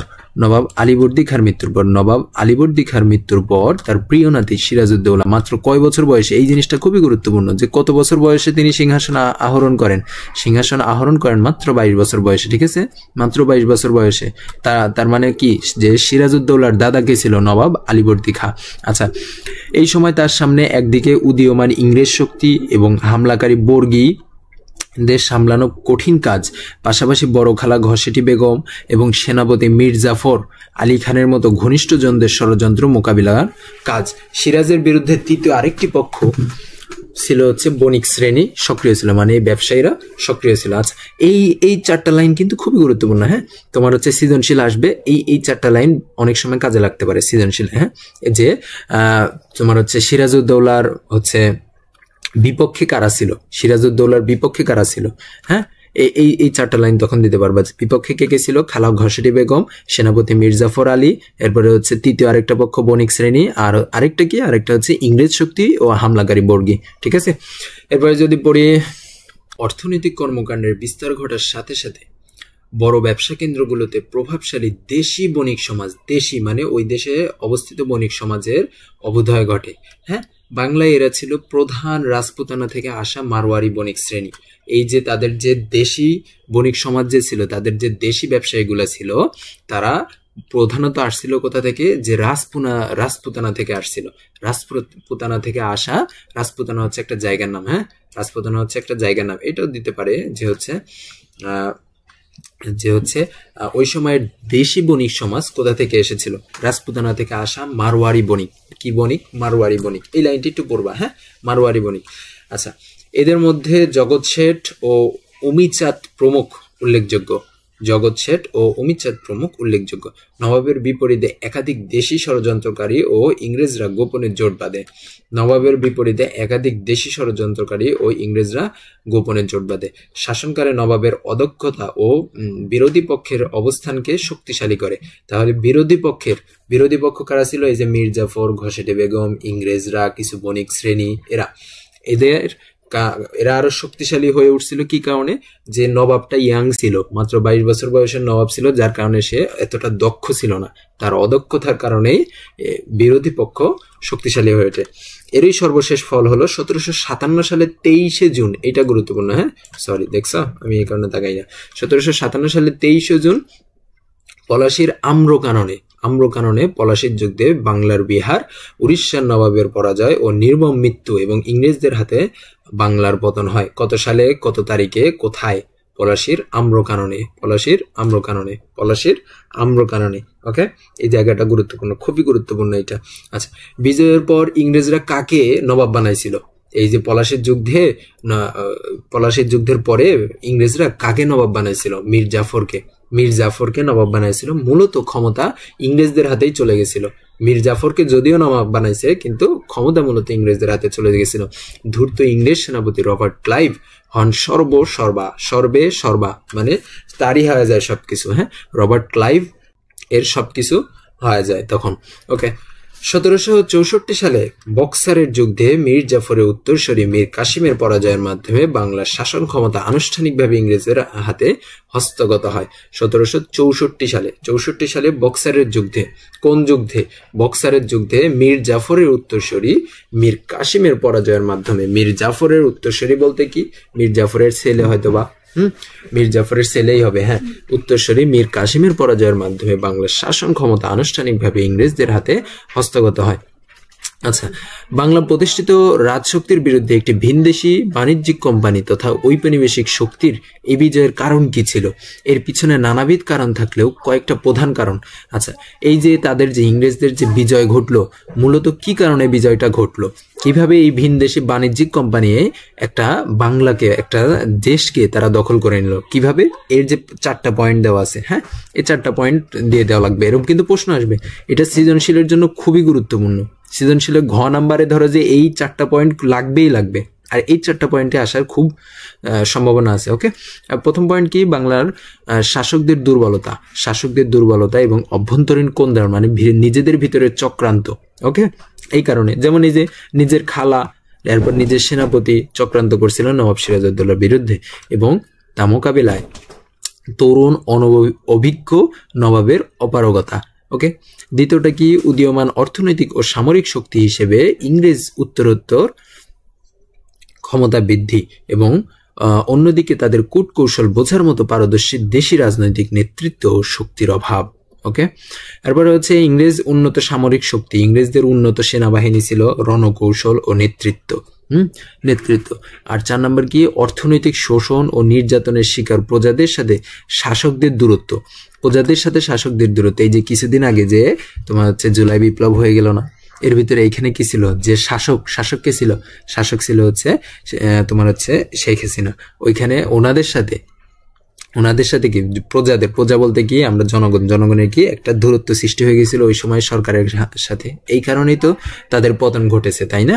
হ্যাঁ, শাসকদের সাথে দূরত্ব এতটাই ছিল যে নবাবের সাথে ইংরেজদের দ্বন্দ্বে বাংলার সাধারণ মানুষ ছিল নির্বিকার। এতটাই পরিমাণে শাসকদের সাথে প্রজাদের দূরত্ব ছিল। আচ্ছা, প্রজাদের এই নিষ্ক্রিয়তা পরোক্ষভাবে ইংরেজদের সুবিধা দেয়। প্রজাদের এই নিষ্ক্রিয়তা বা প্রজারা যে শাসকদের থেকে বিমুখী হয়ে গেছিল, এই কারণে ইংরেজরা আরো বেশি সুবিধা পায়। আচ্ছা, কাজ 1, পলাশীর যুদ্ধ কি? বাংলা ইংরেজরা কেন জয়লাভ করেছিল? এই যে কাজ 2 এর অ্যান্সার কিন্তু এইটা, ঠিক আছে? এই যে আমি দাগিয়ে দিছি, কাজ 2 এর অ্যান্সার এতটুকু। আচ্ছা, কাজ 1 হচ্ছে বাংলার পলাশীর যুদ্ধ কেন হয়েছিল, বা পলাশীর যুদ্ধ কি? পলাশীর যুদ্ধ কি? ওকে, আমি যদি একটু ছোট করে নিই, হ্যাঁ, 1757 সালে 23শে জুন বাংলার স্বাধীন নবাব সিরাজউদ্দৌলা এবং ইংরেজদের মধ্যে একটি যুদ্ধ সংঘটিত হয় ভাগীরথী নদীর তীরে। ভাগীরথী নদীর তীরে পলাশীর আম্রকাননে এই যুদ্ধ সংঘটিত হয়েছিল বলে এটি পলাশীর যুদ্ধ নামে পরিচিত। এই যুদ্ধে নবাব সিরাজউদ্দৌলা পরাজিত হন এবং ব্রিটিশ ইস্ট ইন্ডিয়া কোম্পানি জয়লাভ করে, ফলে বাংলার স্বাধীনতা অস্তমিত হয়। এই এতটুকু হচ্ছে পলাশীর যুদ্ধ কি। আর ওই যে কাজ 2, কাজ 2 এর অ্যান্সার তো আমি ওইখানে দেখালাম, তোমরা যদি এখান থেকে যদি নিতে চাও এটা গাইডে দেওয়া আছে, হুবহুব সেম ভাবে এরা তুলে দিছে, কোনো পার্থক্য নেই। ওকে, তো আজকের পর্ব আমরা এতটুকুই রাখতেছি। এই ছিল আমাদের দ্বিতীয় পর্ব। অনেক কিছু হয়তো বা তোমাদের কঠিন লাগছে, এখন কিছু করার নাই ভাইয়া, কিছু জিনিস মুখস্থ করাই লাগবে। যেমন এই যে এই 4টা পয়েন্ট একটু কঠিন, এটা আমিও দেখতেছি, কিন্তু কিচ্ছু করার নাই, মুখস্থ করা লাগবে। এগুলো মুখস্থ করার টেকনিক কি জানো? মুখস্থ করার টেকনিকে কিন্তু আমাদের ভুল আছে। মুখস্থ করার মূল টেকনিকটা হওয়া উচিত, আমরা করি কি একসাথে মুখস্থ করি, মানে হচ্ছে ধরো যে একদিন মুখস্থ করলাম, এরপরে 1 মাস 2 মাস আর কোনো খোঁজ থাকে না। যখন পরীক্ষার আগে দিয়ে আসি, আগে দিয়ে আসে আবার যেই লাউ সেই কদু, এই ভুল করা যাবে না। প্রথমে আমাদের কি করা লাগবে, ধরো আজকে এই যে এখন ক্লাসটা করতেছো, ধরো এই 4টা পয়েন্ট কি করবা, 10 মিনিট তুমি রিডিং পড়বা, 10 থেকে 15 মিনিট রিডিং পড়বা। আবার ধরো যে পরের দিন সকালবেলা রিডিং পড়বা, এরপরে আবার 3 দিন পরে পড়বা, আবার 1 সপ্তাহ পরে পড়বা। এইটা করতে করতে পরীক্ষার সময় তুমি যখন 2-3 বার পড়বা, অটো মনে হয়ে যাবে, অটো মুখস্থ হয়ে যাবে। ঠিক আছে। বক্সারের যুদ্ধের পর 1765 সালে মোগল সম্রাট দ্বিতীয় শাহ আলম ও ইস্ট ইন্ডিয়া কোম্পানির গভর্নর রবার্ট ক্লাইভের মধ্যে একটি চুক্তি হয়েছিল। ক্লাইভ বাংলার নবাবের ওপর শাসন ও বিচার বিভাগের দায়িত্ব অর্পণ করেন এবং প্রতিরক্ষার দায়িত্ব ন্যস্ত করে কোম্পানির উপর। এটাকে দ্বৈত শাসন বলে। আচ্ছা, আগে জানা লাগবে আমাদের বক্সারের যুদ্ধ কি। আমরা কি জানতাম বক্সারের যুদ্ধ কি? বক্সারের যুদ্ধ কি এটা আমরা কিন্তু বিগত পর্বে দেখাইছি, পর্ব নাম্বার 2। হ্যাঁ, যে পলাশীর যুদ্ধের মাধ্যমে কি হয়, নবাব সিরাজউদ্দৌলার পতন ঘটে এবং মীর জাফর সিংহাসনে বসে। সিংহাসনে বসার পরে তখন মীর জাফরের উত্তরসূরি মীর কাসেম তোমার হচ্ছে নবাব হন। নবাব হওয়ার পরে তখন ওই মীর কাসেমকে ইংরেজদের সাথে একটা যুদ্ধ হয়। হ্যাঁ, এই যুদ্ধে নাম হচ্ছে বক্সারের যুদ্ধ, এবং এই বক্সারের যুদ্ধের মাধ্যমে বাংলার শাসন ক্ষমতা আনুষ্ঠানিকভাবে ইংরেজদের হাতে হস্তগত হয়। মানে হচ্ছে এই বক্সারের যুদ্ধের মাধ্যমে বাংলার শাসন ক্ষমতা আনুষ্ঠানিকভাবে ইংরেজদের হাতে চলে যায়। কোন যুদ্ধের মাধ্যমে? বক্সারের যুদ্ধের মাধ্যমে। ঠিক আছে। বক্সারের যুদ্ধে কার পতন হয় বা কার পরাজয় হয়? মীর জাফরের উত্তরসূরি মীর কাসেমের। ঠিক আছে। ওকে, এটা এখানে বলছে যে হচ্ছে বক্সারের যুদ্ধের পর 1765 সালে মোগল সম্রাট দ্বিতীয় শাহ আলম ও ইস্ট ইন্ডিয়া কোম্পানির গভর্নর রবার্ট ক্লাইভের মধ্যে একটি চুক্তি হয়। ঠিক আছে। এই চুক্তির মাধ্যমে কি হয় জানো? এই চুক্তির মাধ্যমে ক্লাইভ বাংলার নবাবের উপর শাসন ও বিচার বিভাগের দায়িত্ব দেয়। বাংলার নবাবের উপরে কি শাসন ও বিচার বিভাগের দায়িত্ব দেয় এবং প্রতিরক্ষার দায়িত্ব ন্যস্ত করে কোম্পানির উপর। প্রতিরক্ষার দায়িত্ব মানে দেশকে তোমার হচ্ছে ভারতবর্ষকে রক্ষা করার জন্য যে সেনাবাহিনী থাকে কিংবা কর কর নেওয়ার জন্য যে লোকগুলো থাকে। হ্যাঁ, কর বলতে কি, যেটা হচ্ছে এই যে আমরা যদি খাজনা বলি না, এগুলো কি করে কোম্পানি নিজের হাতে নিয়ে নেয়। যেমন আমি যদি উদাহরণ দিই, ধরো তোমার একটা দোকান আছে। হ্যাঁ, দোকানের তোমার হচ্ছে পরিষ্কার পরিচ্ছন্ন করার দায়িত্ব দিলাম আমি তোমাকে, কিন্তু দোকানে যা বিক্রি হবে এই বিক্রির টাকাগুলো আমি নিয়ে নিলাম। তো এইরকম হয়েছিল ওইটা, যে হচ্ছে ইংরেজ হচ্ছে রবার্ট ক্লাইভ ছিল অনেক ধূর্ত। সে ধরো যে হচ্ছে ওই তোমাকে আমি যদি বলি, সে হচ্ছে টাকাগুলো নেওয়ার ব্যবস্থা করে নিছিল, নিছিল, কিন্তু নবাবের উপরে তোমার হচ্ছে এই পরিষ্কার পরিচ্ছন্ন করার দায়িত্ব, আদার দোকানে যে কাজগুলো থাকে ওগুলো করার দায়িত্ব দিছিল। ঠিক আছে, এইটা এখানে বলছে যে এটাকে দ্বৈত শাসন বলা হয়।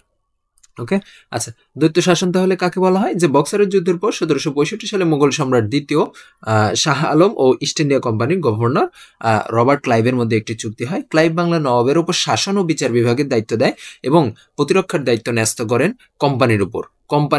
কোন কোম্পানি? ইস্ট ইন্ডিয়া কোম্পানির উপর। এটাকে দ্বৈত শাসন বলা হয়। ওকে, এবার যদি যাই, যে দ্বৈত শাসন ছিল মানুষের জন্য একটি চরম অভিশাপ। রাজস্ব আদায়ের দায়িত্ব পেয়ে, রাজস্ব বলতে কি? কর। কর কর বলতে কি? ওই খাজানা। হ্যাঁ, তিনটা একই শব্দ, খাজনা। ওকে, রাজস্ব আদায়ের দায়িত্ব পেয়ে ইংরেজরা প্রজাদের উপর অতিরিক্ত কর আরোপ করে। তা আদায়ের জন্য প্রচন্ড চাপ সৃষ্টি করে। কোম্পানি এবং এর কর্মচারীরাদের অর্থের লালসা দিন দিন বাড়তে থাকে, মানে টাকার নেশা তাদের, মানে টাকার লোভ দিন দিন তাদের বাড়তে থাকে। অতিরিক্ত করের চাপে যখন জনগণ ও কৃষকের নাভিশ্বাস উঠার অবস্থা, সে সময় দেশে পরপর ৩ বছর অনাবৃষ্টির ফলে খরায় ফসলের ব্যাপক ক্ষতি হয়। পরপর ৩ বছরই বৃষ্টি হয় নাই, হ্যাঁ। তারপরে হচ্ছে খরা ছিল, বৃষ্টি না হয় তো খরা, তাই না? ওই সময় এই বৃষ্টি না হওয়ার কারণে ফসলের অনেক ক্ষতি হয়েছিল।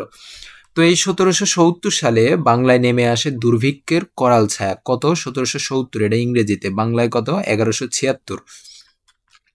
বাংলায় নেমে আসে দুর্ভিক্ষের করাল ছায়া। দুর্ভিক্ষে লাখ লাখ লোক অনাহারে মারা গেলেও কোম্পানির করের বোঝা কমানোর কোনো পদক্ষেপ নেয়নি। এই দুর্ভিক্ষে বাংলার প্রায় ১/৩ মানে ধরো যে ওই সময় যে মানুষগুলো ছিল তাকে যদি ৩ ভাগ করি, ওই মানুষগুলোকে যদি ৩ ভাগ করি, ৩ ভাগের ১ ভাগই ওই সময় মরে গেছিল এই দুর্ভিক্ষের কারণে, হ্যাঁ। ইতিহাসে এটি ৭৬-এর মন্বন্তর নামে পরিচিত। এটা খুবই গুরুত্বপূর্ণ। ইতিহাসে এটি ৭৬-এর মন্বন্তর নামে পরিচিত। এই ৭৬-এর মন্বন্তর কি, এটা কিন্তু অনেক গুরুত্বপূর্ণ। এখন যে আমি যদি ক নাম্বারের প্রশ্ন বা জ্ঞানমূলকের প্রশ্ন ক্ষেত্রে যদি বলি ৭৬-এর মন্বন্তর কি, তখন তুমি বলবা যে ১১৭৬ সালে বাংলায় নেমে আসে দুর্ভিক্ষ। এই দুর্ভিক্ষে বাংলার প্রায় ১/৩ মানুষ মারা যায়। এই কারণে ওই দুর্ভিক্ষকে ৭৬-এর মন্বন্তর বলা হয়। এখন কথা হচ্ছে ৭৬-ই কেন হলো, ৭৭ হলো না কেন, ৭৮ হলো না কেন, ৭৫ হলো না কেন? কারণ দুর্ভিক্ষের যে মানুষগুলো মারা গেছিল সেটা ১১৭৬ সালে। ঠিক আছে, ওকে। এরপরে যদি আচ্ছা, এতখানি কিন্তু মুখস্থ রাখা লাগবে। যদি আসে ৭৬-এর মন্বন্তর বলতে তুমি কি বুঝো এবং কি কি জানো লেখো, তখন এতটুকু লেখা লাগবে। ঠিক আছে, এটা কিন্তু এই যে একটু পর কাজ আসবে, সেই কাজের ভিতরেও এটা আছে। ১৭৭৩ সালের পর থেকে ইস্ট ইন্ডিয়া কোম্পানির গভর্নরদের পদবি হয়ে যায় গভর্নর জেনারেল। এটা গুরুত্বপূর্ণ। ৭৩। কয়েকজন উল্লেখযোগ্য গভর্নর জেনারেল হলেন Warren Hastings, Lord Cornwallis, Lord Wellesley, Lord William Bentinck, Lord Hardinge, Lord Dalhousie প্রমুখ। আচ্ছা, এই নামগুলো অনেক কঠিন, তাই না? এই নামগুলো মুখস্থ করার দরকার নেই। তোমরা জাস্ট কি করবা, নাম তোমাদেরকে আমি মুখস্থ করতে বলতেছি না, কখনোই তোমরা এই নামগুলো মুখস্থ করবো না। তোমরা জাস্ট প্রথম থেকে এই ওয়ারেন হেস্টিং থেকে প্রমুখ পর্যন্ত কি করবা, ৩০ বার পড়বা। ৩০ বার পড়বা, জাস্ট এতটুকু। এই কয়েকটা নাম ৩০ বার পড়বা, তোমাদেরকে আমি মুখস্থ করতে বলি নাই, তোমরা শুধু ৩০ বার পড়বা, ওকে। তারপরে যদি মনে থাকে থাকলো, না থাকলেও আলহামদুলিল্লাহ, থাকলে ডবল আলহামদুলিল্লাহ। ঠিক আছে, ওকে। ভারতবর্ষে ইংরেজদের সাম্রাজ্য বিস্তারের লক্ষ্যে তারা ডাক ও তার এবং রেল যোগাযোগ স্থাপনা সহ বিভিন্ন পদক্ষেপ গ্রহণ করে। এই ভারতবর্ষকে তাদের কবজায় নেওয়ার কারণে তারা ডাক মানে হচ্ছে চিঠি, ঠিক আছে, চিঠি, তার বলতে কি বুঝছোই তো, এবং রেল মানে কি, রেল লাইন বা ট্রেন যেই চলাচলটা করে, এই যোগাযোগ স্থাপনাগুলা তারা স্থাপন করার জন্য, এই যোগাযোগগুলো স্থাপন করার জন্য পদক্ষেপ নেয়, ওকে। আচ্ছা, ইংরেজ শাসকদের গৃহীত প্রধান প্রধান কাজ নিচে উল্লেখ করা হলো। ইংরেজ শাসনরা ওই সময় যেই তোমার হচ্ছে পদক্ষেপগুলো নিছিল হচ্ছে এই ভারতবর্ষকে শাসন করার জন্য, ভারতবর্ষকে তাদের কবজায় নেওয়ার জন্য, সেই কয়েকটা প্রধান কাজ এখানে উল্লেখ করছে। প্রথম কাজ, ১৮৫৮ সালে ব্রিটিশ পার্লামেন্টে গৃহীত ভারত শাসন আইনে বাংলার ব্রিটিশ গভর্নর জেনারেলের হাতে ভূমি রাজস্ব ব্যবস্থা অর্পণ করা হয়। তোমার কি এত কঠিনভাবে মুখস্থ করা লাগবে না? তুমি জাস্ট বলবা কি যে ১৮৫৮ সালে ব্রিটিশদের হাতে ভারতবর্ষের ভূমি রাজস্ব ব্যবস্থা চলে যায়। ঠিক আছে, ভূমি রাজস্ব ব্যবস্থা মানে বুঝছো তো, ওই যে ভূমির বা জমির কর দেওয়ার ব্যবস্থাটা, বা কর দেওয়া, ওই যে বললাম যে টাকা নিয়ে নেওয়ার ব্যবস্থাটা তাদের হাতে চলে যায়। প্রথমটা গেল। দ্বিতীয়টা, ১৭৯৩ সালে চিরস্থায়ী বন্দোবস্ত চালু করে ব্রিটিশদের অনুগত জমিদার শ্রেণী তৈরি করা হয়। মানে এখানে হচ্ছে ব্রিটিশদের, মানে তোমার হচ্ছে আমাদের গ্রামে কিন্তু চেয়ারম্যান থাকে, তাই না? আবার ধরো যে একটা জেলার কি থাকে, এমপি থাকে, জেলার না তো, একটা জেলার ভিতর কয়েকটা এমপি থাকে। তো ওই সময় এরকম জমিদার শ্রেণী ছিল। ধরো যে এই এমপি গুলাকে তুমি ধরলা যে জমিদার, পুরো দেশটাকে তাদের কবজায় নেওয়ার জন্য, ইংরেজদের কবজায় নেওয়ার জন্য ওরা জমিদার তৈরি করেছিল। ঠিক আছে, জমিদার তৈরি করেছিল, সেটাই বলছে। তুমি কি বলবা যে ১৭৭৩ সালে ব্রিটিশরা তাদের অনুগত বা অনুসারী জমিদার তৈরি করেছিল। ঠিক আছে, এরপরে কি, রাষ্ট্র ও প্রশাসন পরিচালনায় ইংরেজ কর্তৃত্ব প্রতিষ্ঠার ব্যবস্থা করা হয়, এটা তো বুঝছি। এরপরে মুর্শিদাবাদ থেকে কলকাতার বিভিন্ন প্রশাসনিক দপ্তর, শিক্ষা ও বাণিজ্যিক প্রতিষ্ঠানে স্থানান্তর করে এটিকে গুরুত্বপূর্ণ নগরীতে রূপান্তর করা হয়। আচ্ছা, এখানে কি বলছে? এখানে বলছে হচ্ছে ধরো আমাদের রাজধানী কি ঢাকা। আমি তোমাকে যদি বলি যে হচ্ছে আমরা আমাদের রাজধানী ঢাকা রাখবো না, আমরা আমাদের রাজধানী রাজশাহী রাখবো। তার জন্য কি করা লাগবে? ঢাকাতে কি থাকে? সরকারের বাসস্থান আছে, তাই না? গণভবন আছে, সংসদ ভবন আছে, আরো বিভিন্ন প্রতিষ্ঠান আছে না, বড় বড়। এই প্রতিষ্ঠানগুলোকে তোমার রাজশাহীতে নিয়ে আসা লাগবে, তাই না? তাহলেই তো তুমি রাজশাহীকে তুমি করতে পারবা, রাজধানী বানাইতে পারবা। সেটাই বলছে যে মুর্শিদাবাদ ছিল ওদের ওদের আগে গুরুত্বপূর্ণ জায়গা, সেইখান থেকে কলকাতায় কোথায় নিয়ে আসছে? কলকাতায় বিভিন্ন প্রশাসনিক দপ্তর, শিক্ষা ও বাণিজ্য প্রতিষ্ঠান স্থানান্তর করে এটিকে গুরুত্বপূর্ণ নগরীতে রূপান্তর করা হয়। 1772 সালে আনুষ্ঠানিকভাবে ওয়ারেন হেস্টিং কলকাতাকে ব্রিটিশ ভারতের রাজধানী ঘোষণা করে। এই যে এটা গুরুত্বপূর্ণ, যে প্রথম কথা হচ্ছে কত সালে কলকাতাকে ব্রিটিশ ভারতের রাজধানী ঘোষণা করা হয়? 1772 সালে। এরপর কে করে? ওয়ারেন হেস্টিং, ঠিক আছে। এরপর হচ্ছে কোন জায়গাকে রাজধানী হিসেবে ঘোষণা করেন? কলকাতাকে, ঠিক আছে। ওকে, আচ্ছা। তবে কোম্পানি শাসনামলে লর্ড উইলিয়াম বেন্টিঙ্ক ও লর্ড হার্ডিজ এদেশের শিক্ষা বিস্তার সহ আধুনিক জ্ঞান বিজ্ঞান চর্চার সূচনা করে। আধুনিক জ্ঞান বিজ্ঞান চর্চার সূচনা করে। এছাড়া সতীদাহ প্রথা এবং বাল্যবিবাহ রোধ এবং বিধবা বিবাহ প্রবর্তন সহ সামাজিক কুপ্রথা নিবারণে রাজা রামমোহন রায় ও ঈশ্বরচন্দ্র বিদ্যাসাগরের মতো বাঙালিদের উদ্যোগকে তারা সহযোগিতা করে। এই তোমার হচ্ছে ব্রিটিশরা বেশিরভাগই খারাপ কাজ করছে, তবে কিছু কিছু জায়গায় ভালো কাজ করছে। যেমন এই যে বাল্যবিবাহ রোধ, বিবাহ, এরপরে কি বিধবা বিবাহ, এই কুপ্রথাগুলো তারা নিবারণ করছে। এই নিবারণ করতে মানে সাহায্য করছে কাদেরকে? রাজা রামমোহন রায় ও ঈশ্বরচন্দ্র বিদ্যাসাগর। এই দুইটা নাম খুবই গুরুত্বপূর্ণ, ঠিক আছে। তারপরে কি কারা সাহায্য করেছিল? কোম্পানি শাসনামলে। এখন কথা হচ্ছে আমরা যে এই যে ইংরেজ শাসনামল দেখি না, এই ইংরেজ শাসনামল কিন্তু দুইটা শাসনামল, এই মানে এইটার ভিতরে দুইটা ভাগ আছে। প্রথম ভাগটা হচ্ছে কোম্পানি শাসনামল, দ্বিতীয়টা হচ্ছে তোমার ইংরেজ সরকারের শাসনামল, ঠিক আছে। প্রথমটা কোম্পানি শাসনামল, দ্বিতীয়টা হচ্ছে ইংরেজ সরকারের শাসনামল, যেটা আমরা সামনে গেলে পাবো। ওকে, এরপরে কি দেশে একটি নতুন শিক্ষিত শ্রেণী ও নাগরিক সমাজ গড়ে উঠলেও বৃহত্তর বাঙালি সমাজ ইংরেজ কোম্পানির শাসনের প্রকৃতপক্ষে শোষিত হয়েছে। ওকে, এই দুটা নাম কিন্তু গুরুত্বপূর্ণ, Raja Rammohan Roy, Ishwarchandra Vidyasagar. Okay, British East India Company Bangla, Bihar, উড়িষ্যার দখল পেয়েই ক্ষান্ত ছিল না, থেমেছিল না। দিল্লিতে সম্রাট আওরঙ্গজেবের মৃত্যুর পর মোগল সাম্রাজ্যে বিভিন্ন সংকট দেখা যায়। সাম্রাজ্যে বিভিন্ন স্থানে ছোট বড় নবাব ও দেশীয় রাজারা মাথাচাড়া দিয়ে ওঠে। এর ফলে দিল্লির মসনদ দুর্বল হয়ে পড়ে। এই সুযোগে কোম্পানির সেনাবাহিনী নানা দিকে আধিপত্য বিস্তার করতে শুরু করে। 1758 সালে কোম্পানি শাসনের প্রায় 100 বছর পরে ইংরেজ ও অধ্যুষিত ভারতের বিভিন্ন ব্যারাকে সিপাহীদের মধ্যে বিদ্রোহ ছড়িয়ে পড়ে।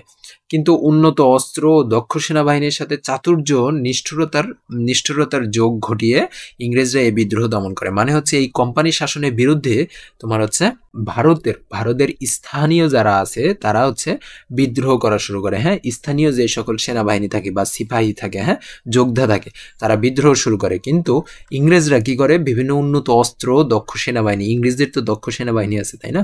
সেনাবাহিনী তার সাথে চালাকি এবং নিষ্ঠুরতা, মানে তোমার হচ্ছে বিভিন্ন নিষ্ঠুরতা করছে। যেমন তোমার হচ্ছে কিছুদিন আগে যে গণ অভ্যুত্থান হলো 24 সালে, সেই গণ অভ্যুত্থানেও কি যে সরকার পক্ষ ছিল, সরকার পক্ষ বিদ্রোহীদেরকে বা যারা হচ্ছে তোমার আন্দোলনকারী ছিল, সে আন্দোলনকারীদেরকে দমন করার জন্য কতগুলো মানুষ মেরে ফেলছে, কত মানুষের হাত, চোখ, মুখ, নাক, কান করে ফেলছে, তাই না?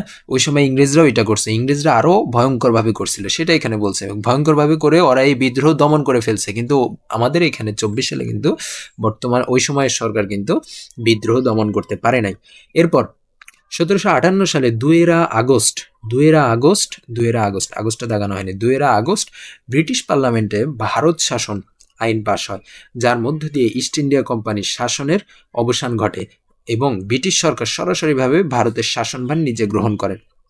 তাহলে আমি বলছিলাম ব্রিটিশরা যে শাসন করছে 200 বছর, সেই 200 বছরের ভিতরে প্রথম সময়টুকু এই 1858 সাল পর্যন্ত ছিল হচ্ছে ইস্ট ইন্ডিয়া কোম্পানির শাসন ছিল, ঠিক আছে।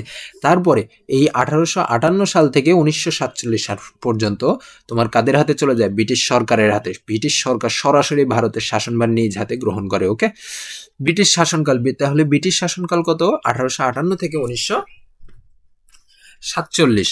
বাংলার সমাজের সংখ্যাগরিষ্ঠ অংশ ছিল কৃষক, অন্যদিকে মুষ্টিমেয় জমিদার ছিল সুবিধাপ্রাপ্ত শ্রেণী। সমাজের কুটির ও ক্ষুদ্র শিল্পে সঙ্গে জড়িত মানুষের সংখ্যা যথেষ্ট ছিল না। ব্রিটিশ শাসনে বাংলার অর্থনীতির মেরুদণ্ড কৃষি এবং এককালের সমৃদ্ধ তাঁত শিল্প ধ্বংসের দ্বার প্রান্তে পৌঁছায়। বাংলার বণিক গোষ্ঠী তেমন সংগঠিত ছিল না শিল্পেও। বাংলার অবস্থান তখন উল্লেখ করার মতো নয়, মানে শিল্পের অবস্থাও তখন খারাপ ছিল। সামাজিক অনুশাসনের দাপটে নারী সমাজ ব্যাপকভাবে পিছিয়ে ছিল। মধ্যবিত্ত সমাজও ততটা শক্তিশালী হয়ে উঠতে পারে নাই। ব্রিটেন ছিল সেই সময় পৃথিবীর প্রধান ধনী দেশ, এটা গুরুত্বপূর্ণ। ব্রিটেন ছিল, ব্রিটেন মানে ওই ব্রিটিশের কথাই বলছে আর কি। তো ব্রিটিশ ছিল বর্তমানে কি, বর্তমানে প্রধান ধনী দেশ কি যুক্তরাষ্ট্র না, বা ডোনাল্ড ট্রাম্পের দেশ না? তো ওই সময় ছিল হচ্ছে ব্রিটেন, ঠিক আছে। ব্রিটেন ছিল প্রধান ধনী দেশ। গোটা ভারত ছিল ব্রিটেনের উপনিবেশ। তাহলে গোটা ভারত ওই সময় কাদের উপনিবেশ ছিল? ব্রিটেনের উপনিবেশ, তাই না? ওকে, তাহলে এতটুকুই ছিল। এরপরে যদি কাজে যাই, কাজ হচ্ছে 76 মনন্তর কি, আমি কিন্তু দেখাই দিছি অলরেডি, যে অতটুকু পড়ে নিবা তাহলে হয়ে যাবে, ঠিক আছে। আমি যে আর তোমাদের হচ্ছে এই 76 মনন্তর কি আমি যদি আবার যদি দেখাই দিই, 76 মনন্তর কই গেল, এই যে এতটুকু, এতটুকু দিয়ে দিবা। 76 মনন্তর শেষ কাজ। কাজ নাম্বার 1, 2 নম্বর কাজ কি কিসের কথা বলছে? যে হচ্ছে ইস্ট ইন্ডিয়া কোম্পানির শাসন আমলে ভারত ইংরেজদের দ্বারা কিভাবে শাসিত হয়, কিভাবে শাসিত হয়। এটার জন্য এই যে আমরা 5টা পয়েন্ট পড়ছি না, কিভাবে শাসিত হয়। এই যে এই 5টা পয়েন্ট খুবই গুরুত্বপূর্ণ, সরি 4টা পয়েন্ট, এই 4টা পয়েন্ট খুবই গুরুত্বপূর্ণ। এই 4টা পয়েন্ট দিয়ে দিলেই ওই কাজ নাম্বার 2 এর অ্যান্সার হয়ে যায়। এখন তারপরও আমি আর একটু সুন্দরভাবে গাইড থেকে নিয়ে আসছি, সেটা আমি দেখাই দিই। একটু বড় হয়ে থাকবে, ছোট করে নিই। হ্যাঁ, এই যে আর একটু ছোট করে দিই। এই যে ইস্ট ইন্ডিয়া কোম্পানির শাসনকালে প্রথম পর্যায়ে উল্লেখযোগ্য গভর্নররা, আমার এই যে গভর্নরদের নাম আমি মুখস্থ করতে মানা করছিলাম, এই যে এইখান থেকে তোমরা শুরু করবা। ইস্ট ইন্ডিয়া কোম্পানির ভারতকে শাসন করার জন্য যেসব ব্যবস্থা গ্রহণ করেছিলেন তার নিচে উল্লেখযোগ্য এই যে 5টা পয়েন্ট। এই 5টা পয়েন্টই কিন্তু ওইখানে দেওয়া আছে, ঠিক আছে। আবার যে আমি কাজ 1-এর কথা বললাম, কাজ 1-এর অ্যান্সারটা এই যে আমি যে ওইখানে যেই কথাগুলো লিখতে বলছি এগুলো এখানে লেখা আছে, ঠিক আছে। এখানে আরো অনেক বড় করে লেখা, আমার এত বড় দরকার নেই। ওকে, পার্ট 6 ও 7 ঔপনিবেশিক শাসনের প্রতিক্রিয়া, বাংলার নবজাগরণ ও ব্রিটিশ বিরোধী আন্দোলন। এখন কথা হচ্ছে এই পার্ট 6 ও 7 তেমন একটা মুখস্থ পড়া নেই, রিডিং পড়াই ম্যাক্সিমাম। হ্যাঁ, যে জায়গাটুকু একটু দেখা লাগবে বারবার, সেই যে জায়গাগুলো আমি দাগিয়ে দিয়েছি, ঠিক আছে। ওকে, শুরু করি। ইংরেজরা তাদের শাসন পাকাপোক্ত করার লক্ষ্যে দেশীয়দের মধ্য থেকে ইংরেজি শিক্ষায় শিক্ষিত একটা অনুগত শ্রেণী তৈরি করার মনোযোগ দেয়। 1781 সালে ওয়ারেন হেস্টিং কলকাতায় মাদ্রাসা প্রতিষ্ঠা করেন। এটা খুবই গুরুত্বপূর্ণ যে কলকাতায় মাদ্রাসা প্রতিষ্ঠিত হয় কত সালে? সর্বপ্রথম মাদ্রাসা 1781 সালে। কে তৈরি করেছিল? Warren Hastings. ওয়ারেন হেস্টিং এর একটি বাড়তি লক্ষ্য ছিল। উনি কোন লক্ষ্যে এই মাদ্রাসাটা তৈরি করছিল? সেই লক্ষ্যটা হচ্ছে যে চাকরির সুযোগ সৃষ্টি করে রাজ্য হারানো ক্ষুব্ধ মুসলমানদের সন্তুষ্ট করা, ক্ষুব্ধ মুসলমানদের সন্তুষ্ট করা। তোমার কাছে প্রশ্ন আসতে পারে এমন যে হচ্ছে ওয়ারেন হেস্টিং কেন কলকাতায় মাদ্রাসা তৈরি করেছিল? তার লক্ষ্য কি ছিল? তার লক্ষ্য ছিল হচ্ছে চাকরির সুযোগ সৃষ্টি করে রাজ্য হারানো ক্ষুব্ধ মুসলমানদের সন্তুষ্ট করা। এরই ধারাবাহিকতায় হিন্দুদের জন্য 1791 সালে প্রতিষ্ঠা করা হয় সংস্কৃত কলেজ। হিন্দুদের জন্য 1791 সালে প্রতিষ্ঠিত করা হয় সংস্কৃত কলেজ। ইংরেজদের উদ্দেশ্য সাধনের পাশাপাশি আধুনিক শিক্ষার সংস্পর্শে এসে স্থানীয় মানুষের মধ্যে নতুন চেতনার স্ফুরণ ঘটে। বহুকালের প্রচলিত বিশ্বাস, সংস্কার, বিধান সম্পর্কে তাদের মনে সংশয় ও প্রশ্ন জাগতে থাকে। হিন্দু সমাজ থেকে সতীদাহের মতো কুপ্রথার বিরুদ্ধে রীতিমতো আন্দোলন শুরু হলো। বিধবা বিবাহের পক্ষে মত তৈরি হলো। আচ্ছা, এখন কথা হচ্ছে এই যে সতীদাহটা কি? এখন কথা হচ্ছে যে হচ্ছে সতীদাহ জিনিসটা কি। আচ্ছা, তোমরা কি কখনো শুনছো যে হচ্ছে আগের যুগে কারো যদি বিশেষ করে এটা হিন্দু ধর্মাবলম্বীদের ক্ষেত্রে হয়েছে যে হচ্ছে কারো স্বামী মারা গেছে, তো স্বামী মারা যাওয়ার কারণে ওর স্বামীর যে স্ত্রী ছিল ওই স্বামীর মৃতদেহের সাথে স্ত্রীকেও পুড়িয়ে ফেলা হতো, পুড়িয়ে মেরে ফেলা হতো। হ্যাঁ, সেইটা আর কি, সেই প্রথার কথা বলা হয়েছে, সেই কুপ্রথার কথা বলা হয়েছে। হিন্দু সমাজ থেকে সতীদাহের মতো প্রথার বিরুদ্ধে রীতিমতো আন্দোলন শুরু হলো এবং বিধবা বিবাহের পক্ষে আগে এমনটাও ছিল যে হচ্ছে বিধবাদেরকে বিবাহ দেওয়া হতো না। হ্যাঁ, এর পক্ষ ছিল না কোনো, সেটার পক্ষেও মত তৈরি হলো। এদেশে এ সময় জ্ঞানচর্চায় সীমিত কিছু কার্যকর জোয়ার সৃষ্টি হয়।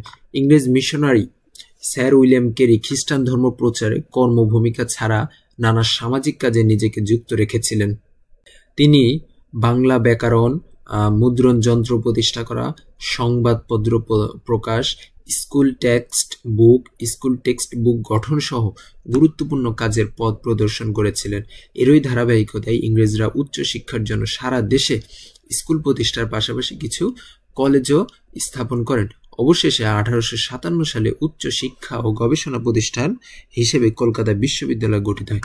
এই যে এইটা একটু গুরুত্বপূর্ণ যে কলকাতা বিশ্ববিদ্যালয় কত সালে গঠিত হয়, কলকাতা বিশ্ববিদ্যালয় কত সালে গঠিত হয়। আর এইখানে আরেকটা জিনিস আছে যে হচ্ছে ইংরেজ মিশনারি স্যার উইলিয়াম কেরি খ্রিস্ট ধর্ম প্রচারের কর্মভূমিকা ছাড়াও তিনি মূলত খ্রিস্ট ধর্ম প্রচার করতেন। হ্যাঁ, এটা ছাড়াও তিনি আরো কি করছে, তারা সামাজিক কাজে নিজেকে যুক্ত রেখেছিলেন।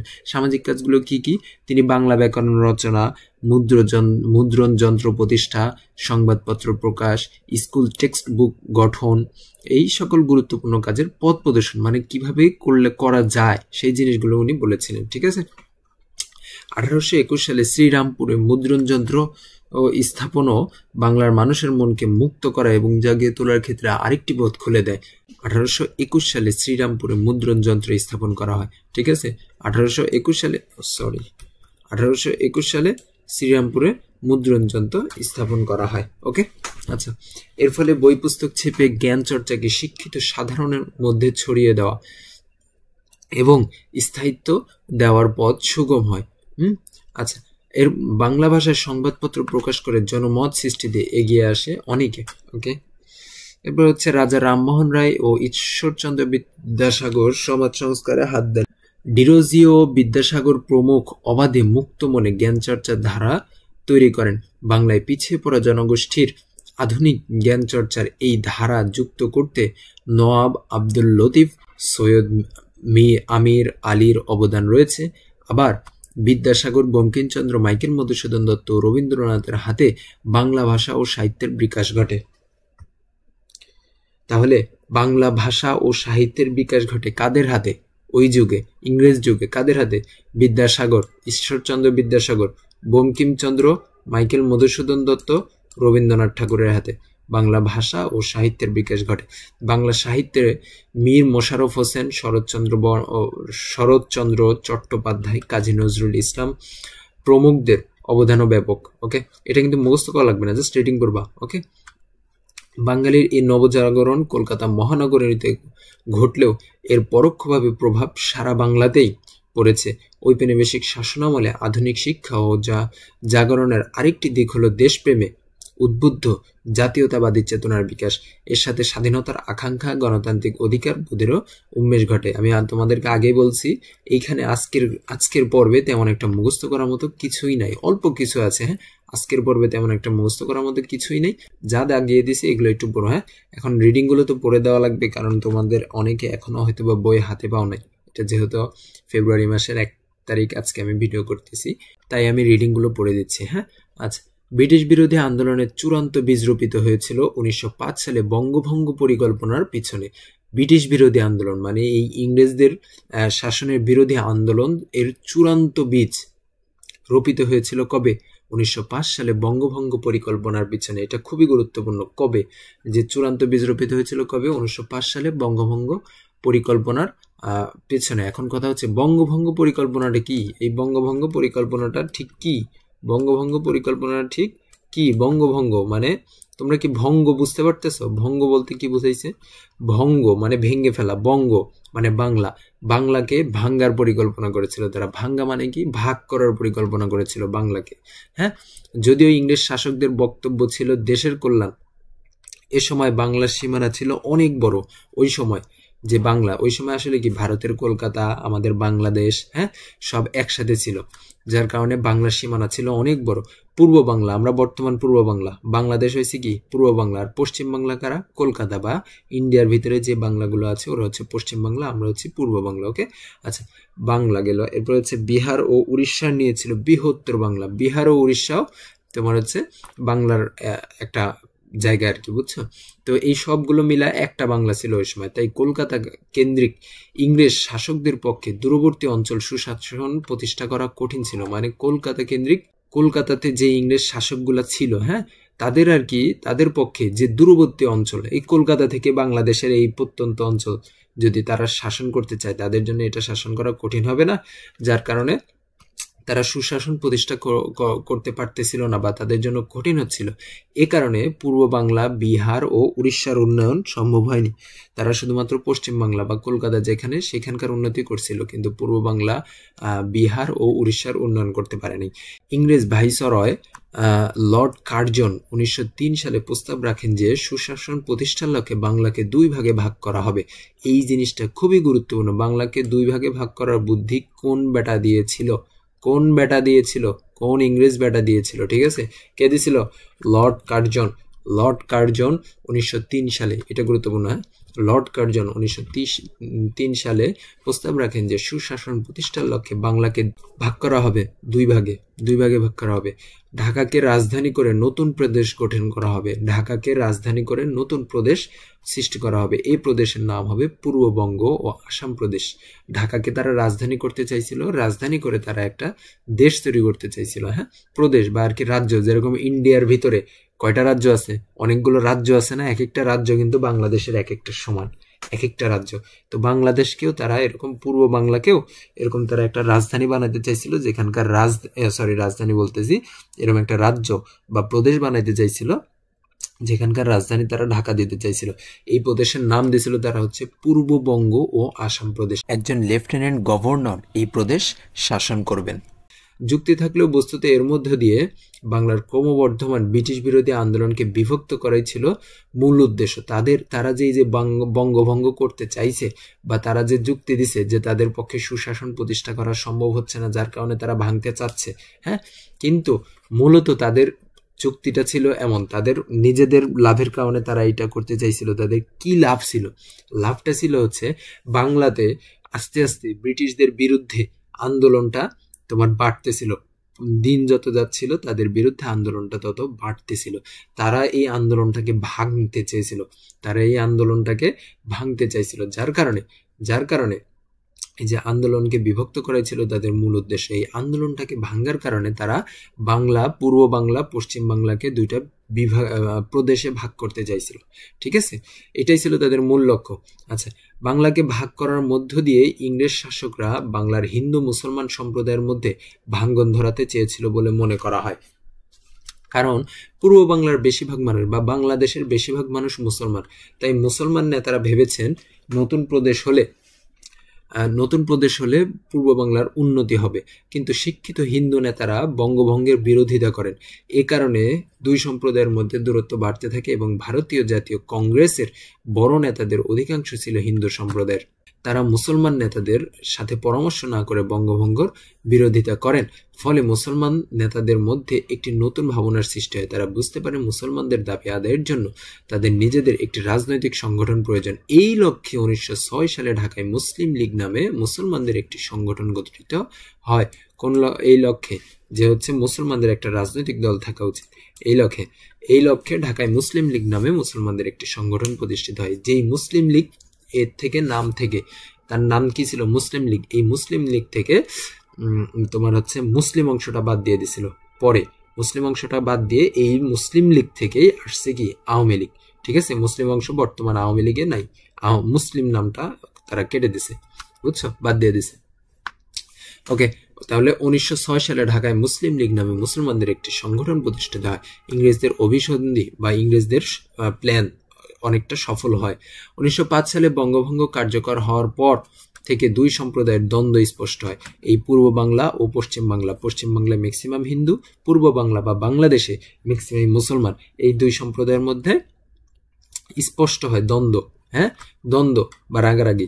বঙ্গভঙ্গ কার্যকর করা থেকে শাসকদের বিরত করার জন্য বাঙালি হিন্দু নেতারা একের পর এক চাপ প্রয়োগ করতে থাকে। প্রকৃতপক্ষে 1905-এর বঙ্গভঙ্গ ছিল ব্রিটিশদের ভাগ করো শাসন করো নীতির অন্যতম বহিঃপ্রকাশ। আসতে পারে তোমার 1905 সালে বঙ্গভঙ্গর ক্ষেত্রে ব্রিটিশদের স্লোগান কি ছিল, যে ভাগ করো শাসন করো, এরকম একটা স্লোগানের বহিঃপ্রকাশ ছিল। ঠিক আছে। আচ্ছা, স্বাধিকার আন্দোলন। বাঙালিরা বিনা প্রতিবাদে ইংরেজ শাসকদের কখনোই মেনে নেয়নি। গোটা ইংরেজ শাসন আমল জুড়ে বাংলা ও ভারতে নানা প্রতিরোধ আন্দোলন হয়েছে। মানে যখন এই ইংরেজ শাসন, যে 200 বছর ইংরেজরা যে শাসন করছে, এই 200 বছর জুড়েই বাংলাদেশ ও ভারতে নানা রকমের আন্দোলন হয়েছে এই ইংরেজ শাসনের বিপক্ষে। এর মধ্যে সর্বাগে আসে ফকির সন্ন্যাসীর বিদ্রোহের কথা। মানে এই যতগুলো আন্দোলন হয়েছে তার ভিতরে কয়েকটা আন্দোলন সবার প্রথমে আসে। কয়েকটা আন্দোলন খুবই পপুলার ছিল ওই সময়, যেগুলোর কথা না বললেই না। সেইগুলোর ভিতরে প্রথমটা হচ্ছে ফকির সন্ন্যাসী বিদ্রোহের কথা। এরপর আসে 1857 সালে সিপাহী বিদ্রোহের কথা। সিপাহী বিদ্রোহ কিন্তু এর আগে আমরা দেখে আসছি যে এটা কত সালে হয়েছিল, এটা কিন্তু গুরুত্বপূর্ণ। সিপাহী বিদ্রোহ কত সালে হয়েছিল? 1857 সালে। ওকে, সিপাহী বিদ্রোহ ছিল ব্রিটিশ বিরোধী প্রথম স্বাধীনতা সংগ্রাম। এই লাইনটা খুবই গুরুত্বপূর্ণ, যে সিপাহী বিদ্রোহ ছিল ব্রিটিশ বিরোধী প্রথম স্বাধীনতা সংগ্রাম। ব্রিটিশ বিরোধী প্রথম স্বাধীনতা সংগ্রাম। দীর্ঘ সময় ধরে ইস্ট ইন্ডিয়া কোম্পানি কর্তৃক অর্থনৈতিক, রাজনৈতিক শোষণ, সামাজিক সাংস্কৃতিক বঞ্চনা, নির্যাতন, ধর্মীয় অনুভূতিতে আঘাত, সর্বোপরি ভারতীয় সৈন্যদের প্রতি বৈষম্যমূলক আচরণ এই বিদ্রোহের প্রেক্ষাপট হিসেবে কাজ করেছে।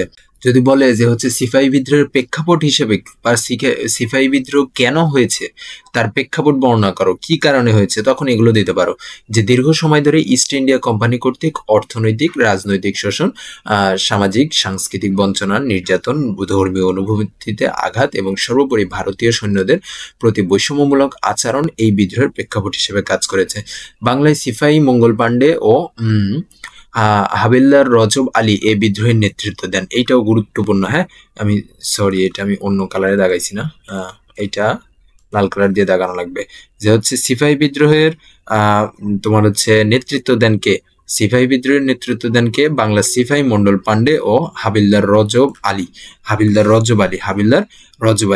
সিপাহীদের এই বিদ্রোহ ভারতবর্ষে অন্যান্য অঞ্চলে স্বাধীনচেতা শাসকরাও যোগদান করে।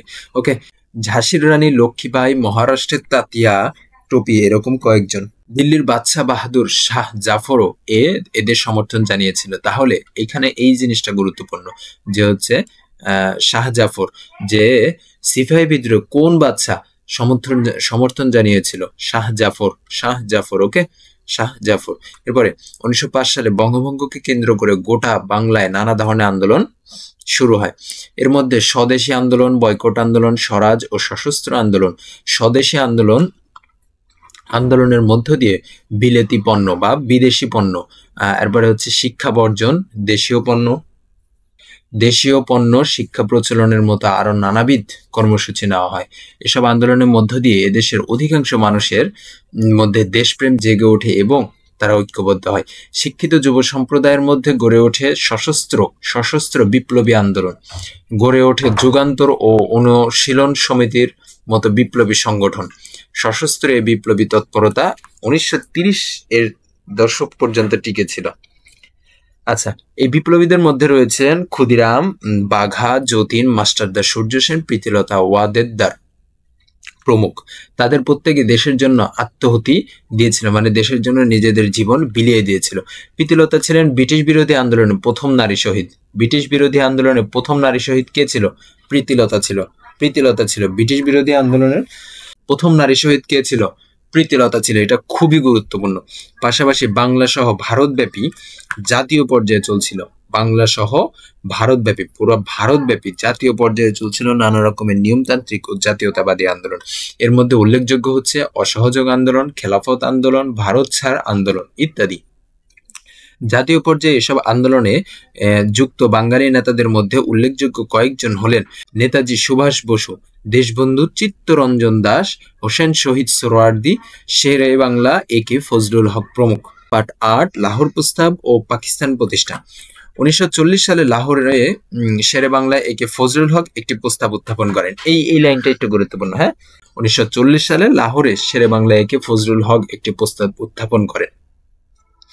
এ প্রস্তাবে ভারতের সংখ্যাগরিষ্ঠ মুসলমান অধিষ্ঠিত এলাকাগুলো নিয়ে রাষ্ট্রসমূহ গঠনের কথা বলেছিলেন। এই লাহোর মানে হচ্ছে লাহোরে পাকিস্তানের যেটা রাজধানী মনে হয়, আমি সঠিক বলতে পারতেছি না, তবে এটাই হবে হয়তোবা, যে শেরে বাংলা একে ফজলুল হক এই লাহোরকে আলাদা করে একটা রাষ্ট্র প্রতিষ্ঠা করার, মানে একটা রাজ্য প্রতিষ্ঠা করার করছিল, এই যে রাষ্ট্র গঠনকরণের কথা বলছিল। কে এই বুদ্ধি দিছিল? শেরে বাংলা একে ফজলুল হক। এই প্রস্তাব ওই অঞ্চলের মানুষ, এই লাহোর অঞ্চলের মানুষ ব্যাপকভাবে সমর্থন করে এবং পরবর্তী সময়ে লাহোর প্রস্তাব সংশোধন করে পাকিস্তান প্রস্তাব করা হয়। পরবর্তীতে করছে কি ওরা, যে লাহোর প্রস্তাব বাতিল করে তারা পুরো পাকিস্তান প্রস্তাব করেছে, মানে পাকিস্তান নামে আরেকটা আলাদা একটা রাষ্ট্র হবে এরকম একটা প্রস্তাব করেছে, যার ভিত্তিতে 1947 সালে ভারতবর্ষ ভাগ হয়ে ভারত ও পাকিস্তান নামে দুটি স্বাধীন রাষ্ট্র প্রতিষ্ঠা করেছে। এই লাইনটা গুরুত্বপূর্ণ। কত সালে ভারতবর্ষ ভাগ হয়? 1947 সালে। ভাগ হয়ে কোন কোন দেশ হয়? ভারত ও পাকিস্তান নামে দুটি স্বাধীন রাষ্ট্র বলা হয়। সেই সাথে অবসান ঘটে প্রায় 200 বছরের ইংরেজ শাসনের। ভারত বিভক্তির সাথে সাথে বাংলাও দুই ভাগে বিভক্ত হয়। মুসলমান সংখ্যাগরিষ্ঠ পূর্ব বাংলা পাকিস্তানের সাথে যুক্ত হয় আর হিন্দু সংখ্যাগরিষ্ঠ পশ্চিম বাংলা ভারতের সাথে যুক্ত থাকে। এই লাইনটা গুরুত্বপূর্ণ, যে আমরা কি একসময় পাকিস্তানি ছিলাম, তাই না? যে হচ্ছে কেন পাকিস্তানি আমাদেরকে বলা হয়তো, কারণ আমাদের পূর্ব বাংলার ভিতরে ম্যাক্সিমাম মুসলমান ছিল, আবার পাকিস্তানেও ম্যাক্সিমাম মুসলমান ছিল, যার কারণে দেশ ভাগ হওয়ার সময় এই পূর্ব বাংলা পাকিস্তানের সাথে যুক্ত হয়। আর হিন্দুরা পশ্চিম বাংলায় হিন্দু বেশি, পশ্চিম বাংলায় হিন্দু সংখ্যাগরিষ্ঠ, যার কারণে ভারতের সাথে পশ্চিম বাংলা ভারতের সাথে যুক্ত হয়। ঠিক আছে, এভাবে বাংলা ভাগ করাকে বাংলার কংগ্রেস ও মুসলিম লীগের হিন্দু মুসলমান নেতারা একইভাবে মেনে নেয়নি। শরৎ বসু ও হোসেন শহীদ সোহরাওয়ার্দী চেষ্টা করেছিলেন অখণ্ড বাংলা রাষ্ট্র প্রতিষ্ঠার। অখণ্ড বাংলা রাষ্ট্র প্রতিষ্ঠার চেষ্টা করেছিলেন কে? এটা গুরুত্বপূর্ণ। হ্যাঁ, চেষ্টা করেছিলেন কে? শরৎ বসু ও হোসেন শহীদ সোহরাওয়ার্দী। শরৎ বসু ও হোসেন শহীদ সোহরাওয়ার্দী চেষ্টা করেছিলেন, কিন্তু সে প্রচেষ্টা সফল হয়নি। ব্রিটিশ অধীনতা থেকে মুক্তি পেলেও তা পূর্ব বাংলার জনগণের প্রকৃত স্বাধীনতা হয়ে উঠতে পারে নাই, যার কারণে আমাদের আবার সংগ্রাম করা লাগছে। 1971 সালে পাকিস্তানের বিরুদ্ধে যুদ্ধ করে আমাদের আলাদা রাষ্ট্র তৈরি করা লাগছে। ঠিক আছে, ওকে। এখন হচ্ছে কাজ 1, 2, 3, 4। কাজ নাম্বার 1, বাংলার সমাজ সংস্কারক 10 জন মনীষীর নাম উল্লেখ করতে বলছে। 10 জন। আচ্ছা, আমরা যদি শুরু করি, প্রথম জনের নাম দিয়েছে হচ্ছে ঈশ্বরচন্দ্র বিদ্যাসাগর। এগুলো কিন্তু বইয়ের ভিতর থেকে নেওয়া। হ্যাঁ, Raja Rammohan Roy, William Carey, Begum Rokeya, Michael Madhusudan Dutta, Bankimchandra Chattopadhyay, Mir Mosharraf Hossain, তারপরে কি রবীন্দ্রনাথ ঠাকুর, কাজী নজরুল ইসলাম, শরৎচন্দ্র চট্টোপাধ্যায়।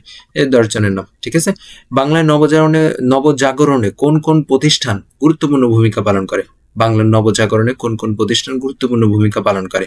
এই যে আমি কয়েকটার নাম দিয়ে দিছি, প্রায় 8টার নাম দিছি। হ্যাঁ, Asiatic Society of Bengal, academic association, এরপরে হচ্ছে শ্রীরামপুরের Baptist Mission, Fort William College Hindu College, Calcutta School Book Society, এরপরে কি কলকাতা মেডিকেল কলেজ, কলকাতা বিশ্ববিদ্যালয় ইত্যাদি। ওকে, এরা কি করছিল? এই সকল প্রতিষ্ঠানগুলো বাংলার নবজাগরণে বা বাংলাদেশের বাংলাদেশ বলতেছি, বাংলার মানুষকে ওই সময় জাগিয়ে তুলতে গুরুত্বপূর্ণ ভূমিকা পালন করেছিল। এরপরে হচ্ছে বঙ্গভঙ্গ রদের কারণ ব্যাখ্যা করো, আর একটা কি ভারত বিভক্তির কারণ ব্যাখ্যা করো। বঙ্গভঙ্গ রদের কারণ ব্যাখ্যা করো। এখন কথা হচ্ছে বঙ্গভঙ্গ রদ এই জিনিসটা কি? বঙ্গভঙ্গ রদ এই জিনিসটা কি? বঙ্গভঙ্গ রদ হচ্ছে, আমরা তো জানি, তাই না? আমরা জানি যে হচ্ছে ইংরেজরা তোমার হচ্ছে বাংলাকে 2টা ভাগে ভাগ করতে চাইছিল, একটা হচ্ছে পূর্ববঙ্গ আর একটা হচ্ছে পশ্চিমবঙ্গ। তো এইটা কার্যকর করছিল 1905 সালে। এই যে আমরা যদি রিডিংটা পড়ি, 1905 সালে লর্ড কার্জনের উদ্যোগে বঙ্গভঙ্গ কার্যকর হয়, যার ফলে বাংলা প্রদেশকে 2টি অংশে বিভক্ত করা হয়েছিল, পূর্ববঙ্গ পশ্চিমবঙ্গ। 1911 সালে ব্রিটিশ সরকার কর্তৃক 1905 সালে করা পূর্ব বাংলাকে পশ্চিম বাংলার থেকে পৃথক করার সিদ্ধান্তটি বাতিল করা হয়। তো এই যে সিদ্ধান্ত প্রথমে নিয়েছিল 1905 সালে, পরে 1911 সালে আবার কি করছে, বঙ্গভঙ্গটাকে তোমার হচ্ছে ভাঙ্গাটাকে থামায় দিছে, তাই না, বাতিল করছে এই সিদ্ধান্তটা। এই সিদ্ধান্তটাকে যে বাতিল করছে এটাই হচ্ছে বঙ্গভঙ্গ রদ নামে পরিচিত। এই যে লেখা আছে এটাই বঙ্গভঙ্গ হ্রদ নামে পরিচিত। বঙ্গভঙ্গ হ্রদের কারণ কি? তিনটা কারণ দিছি আমি এখানে, তিনটা না তো মূলত দুইটা কারণ কি কি? প্রথমটা হচ্ছে জনপ্রতিরোধ। বঙ্গভঙ্গের বিরুদ্ধে প্রচুর গণ আন্দোলন গড়ে ওঠে। বঙ্গভঙ্গের ফলে হিন্দু ও মুসলিম সম্প্রদায়ের মধ্যে তীব্র অসন্তোষ সৃষ্টি হয়। বিশেষ করে হিন্দু সম্প্রদায়ের মধ্যে এই বিভাজন বিরোধী আন্দোলন শুরু হয়, যা স্বদেশী আন্দোলন নামে পরিচিত। এই আন্দোলনের ফলে ব্রিটিশ সরকার 1911 সালে বঙ্গভঙ্গ রদ করতে বাধ্য হয় এবং পূর্ববঙ্গ ও পশ্চিমবঙ্গকে পুনরায় একত্রিত করা হয়। বুঝছো? আচ্ছা, বৃহত্তর বিরোধিতা। রাজনৈতিক দল যেমন কংগ্রেস ব্যাপকভাবে বঙ্গভঙ্গের বিরোধিতা করেছিল। সারা বাংলায় বিক্ষোভ, ধর্মঘট ও ব্রিটিশ বিরোধী আন্দোলন ব্রিটিশ সরকারকে বাধ্য করে 1911 সালে বঙ্গভঙ্গ রদ সিদ্ধান্ত মানে বঙ্গভঙ্গ ভঙ্গের সিদ্ধান্ত রদ করতে। এই দুইটা কারণ দেওয়া হয়েছে, ঠিক আছে। এরপরে প্রশ্নটা কি ছিল? এরপরে প্রশ্নটা ছিল হচ্ছে যে ভারত বিভক্তির কারণ ব্যাখ্যা করো। এরপরে প্রশ্ন ভারত বিভক্তির কারণ ব্যাখ্যা করো। আমরা যদি ভারত বিভক্তির কারণে যদি যাই, কয়েকটা কারণ দিছি আমি এখানে, প্রায় কয়টা কারণ দিছি, প্রায় 7টা কারণ দিছি, ঠিক আছে। এই 7টা কারণ তোমরা একটু দেখে নিবা। আমরা কিন্তু এটা কিন্তু বইয়েও আছে যে কেন হয়েছে। হচ্ছে কংগ্রেসের জন্ম। প্রথমটা হচ্ছে ভারত বিভক্তির কারণ নিম্নে উপস্থাপন করা হলো। 1 নম্বর, কংগ্রেসের জন্ম ও ভারতবর্ষে মুসলমানরা নিজেদের একটি স্বতন্ত্র জাতি হিসেবে ভাবতে থাকে এবং নিজেদের ভাগ্য উন্নয়নে সচেষ্ট হয়। কংগ্রেসের জন্ম হয়, কংগ্রেস নামক রাজনৈতিক দলের জন্ম হয় এবং ভারতবর্ষে মুসলমানরা নিজেদের একটা স্বতন্ত্র জাতি হিসেবে ভাবতে শুরু করে এবং নিজেদের ভাগ্যের উন্নয়ন করার চেষ্টা করে, ঠিক আছে।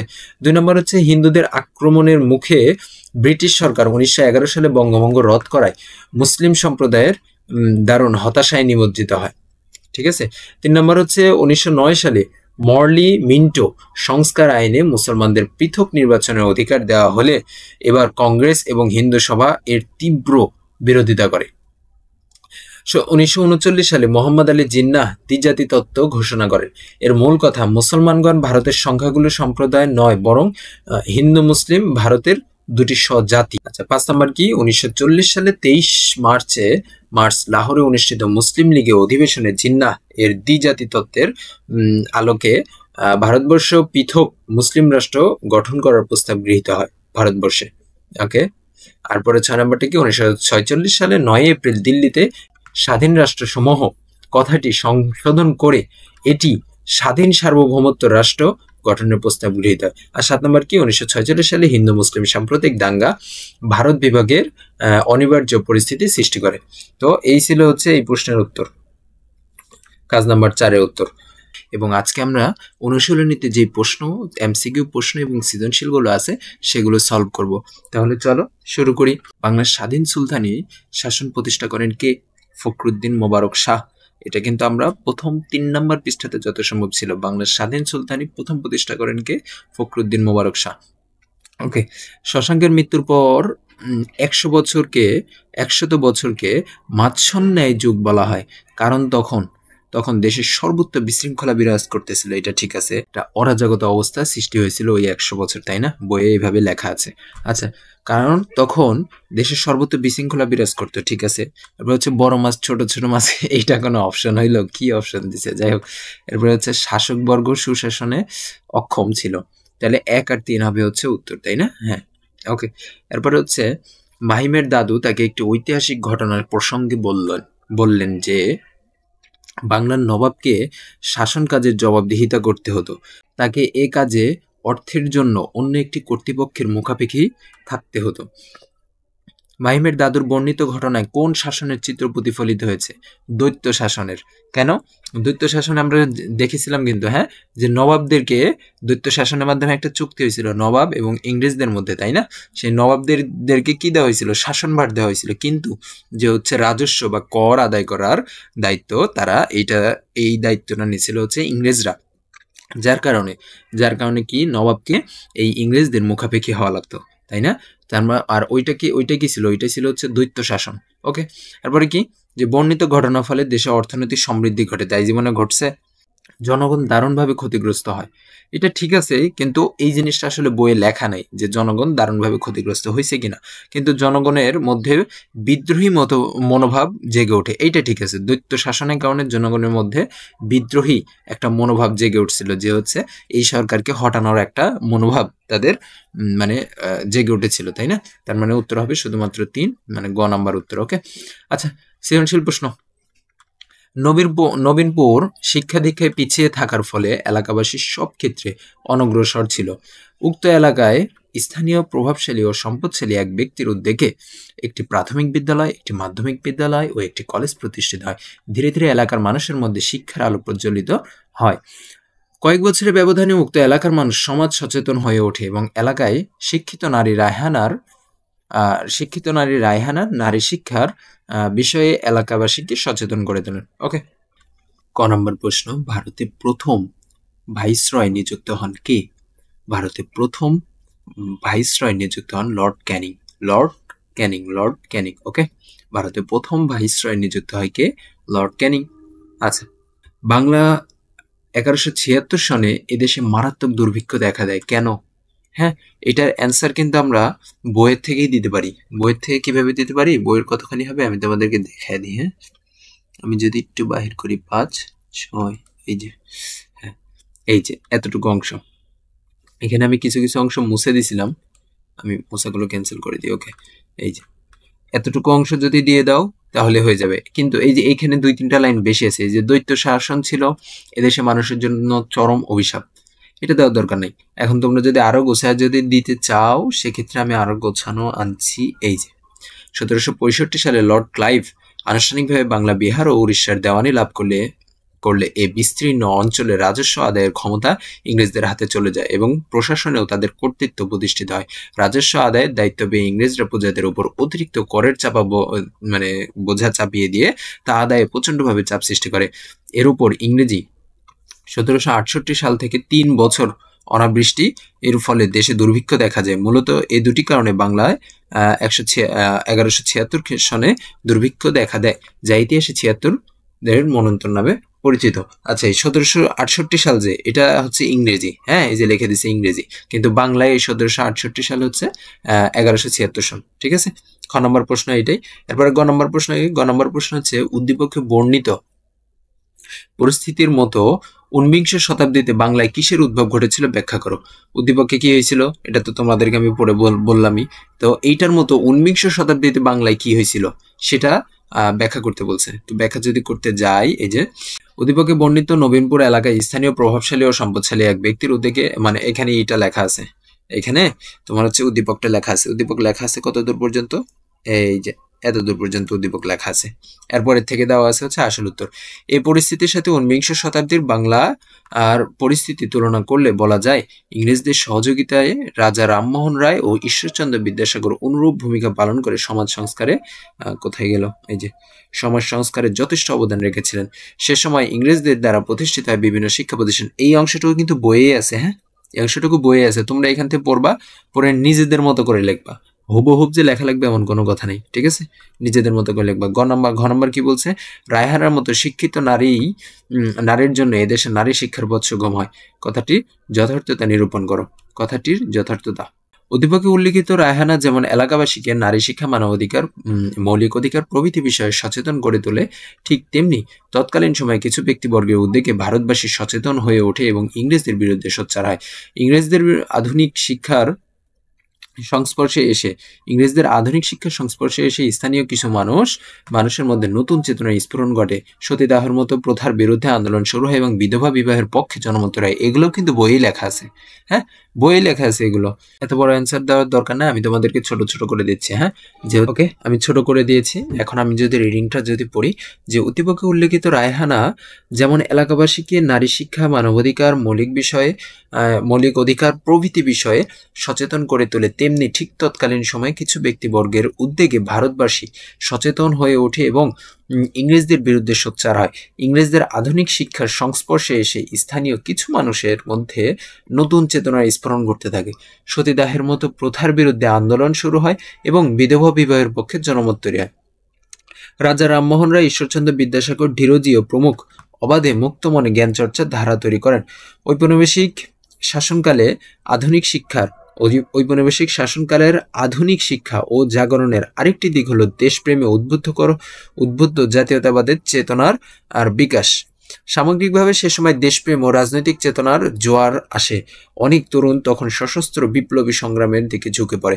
মুসলিম সমাজের দাবি দেওয়া তুলে ধরার জন্য 1906 সালে ঢাকায় স্বতন্ত্র মুসলিম লীগ প্রতিষ্ঠিত হয়। এছাড়া কয়েকটি নিরবিচ্ছিন্ন ধারাবাহিক আন্দোলনের ফলে ব্রিটিশ ঔপনিবেশিক শাসনের অবসান ঘটে এবং 1947 সালে ভারতবর্ষ স্বাধীন হয়। এই তো ছিল, এতটুকুই ছিল এটার উত্তর। ওকে, তো আমাদের ফাইনালি এই চ্যাপ্টারটা শেষ হয়েছে এবং এই চ্যাপ্টারটা অনেক কঠিন, এটা তো তোমরা দেখছোই। অনেকে হয়তোবা এখনো পর্যন্ত ঠিকঠাক ভাবে চ্যাপ্টারটা কভার করতে পারো নাই, চিন্তা নাই, তোমরা কিছুদিন পর পরে এটাকে রিডিং করবে, তাহলে হয়ে যাবে। ওকে, তো আশা করি চ্যাপ্টারটা তোমাদের ভালো লাগে নাই, কারণ চ্যাপ্টারটা অনেক বোরিং টাইপ। তো আজকের মতো এখানে বিদায় নিচ্ছি। আসসালামু আলাইকুম ওয়া রাহমাতুল্লাহ।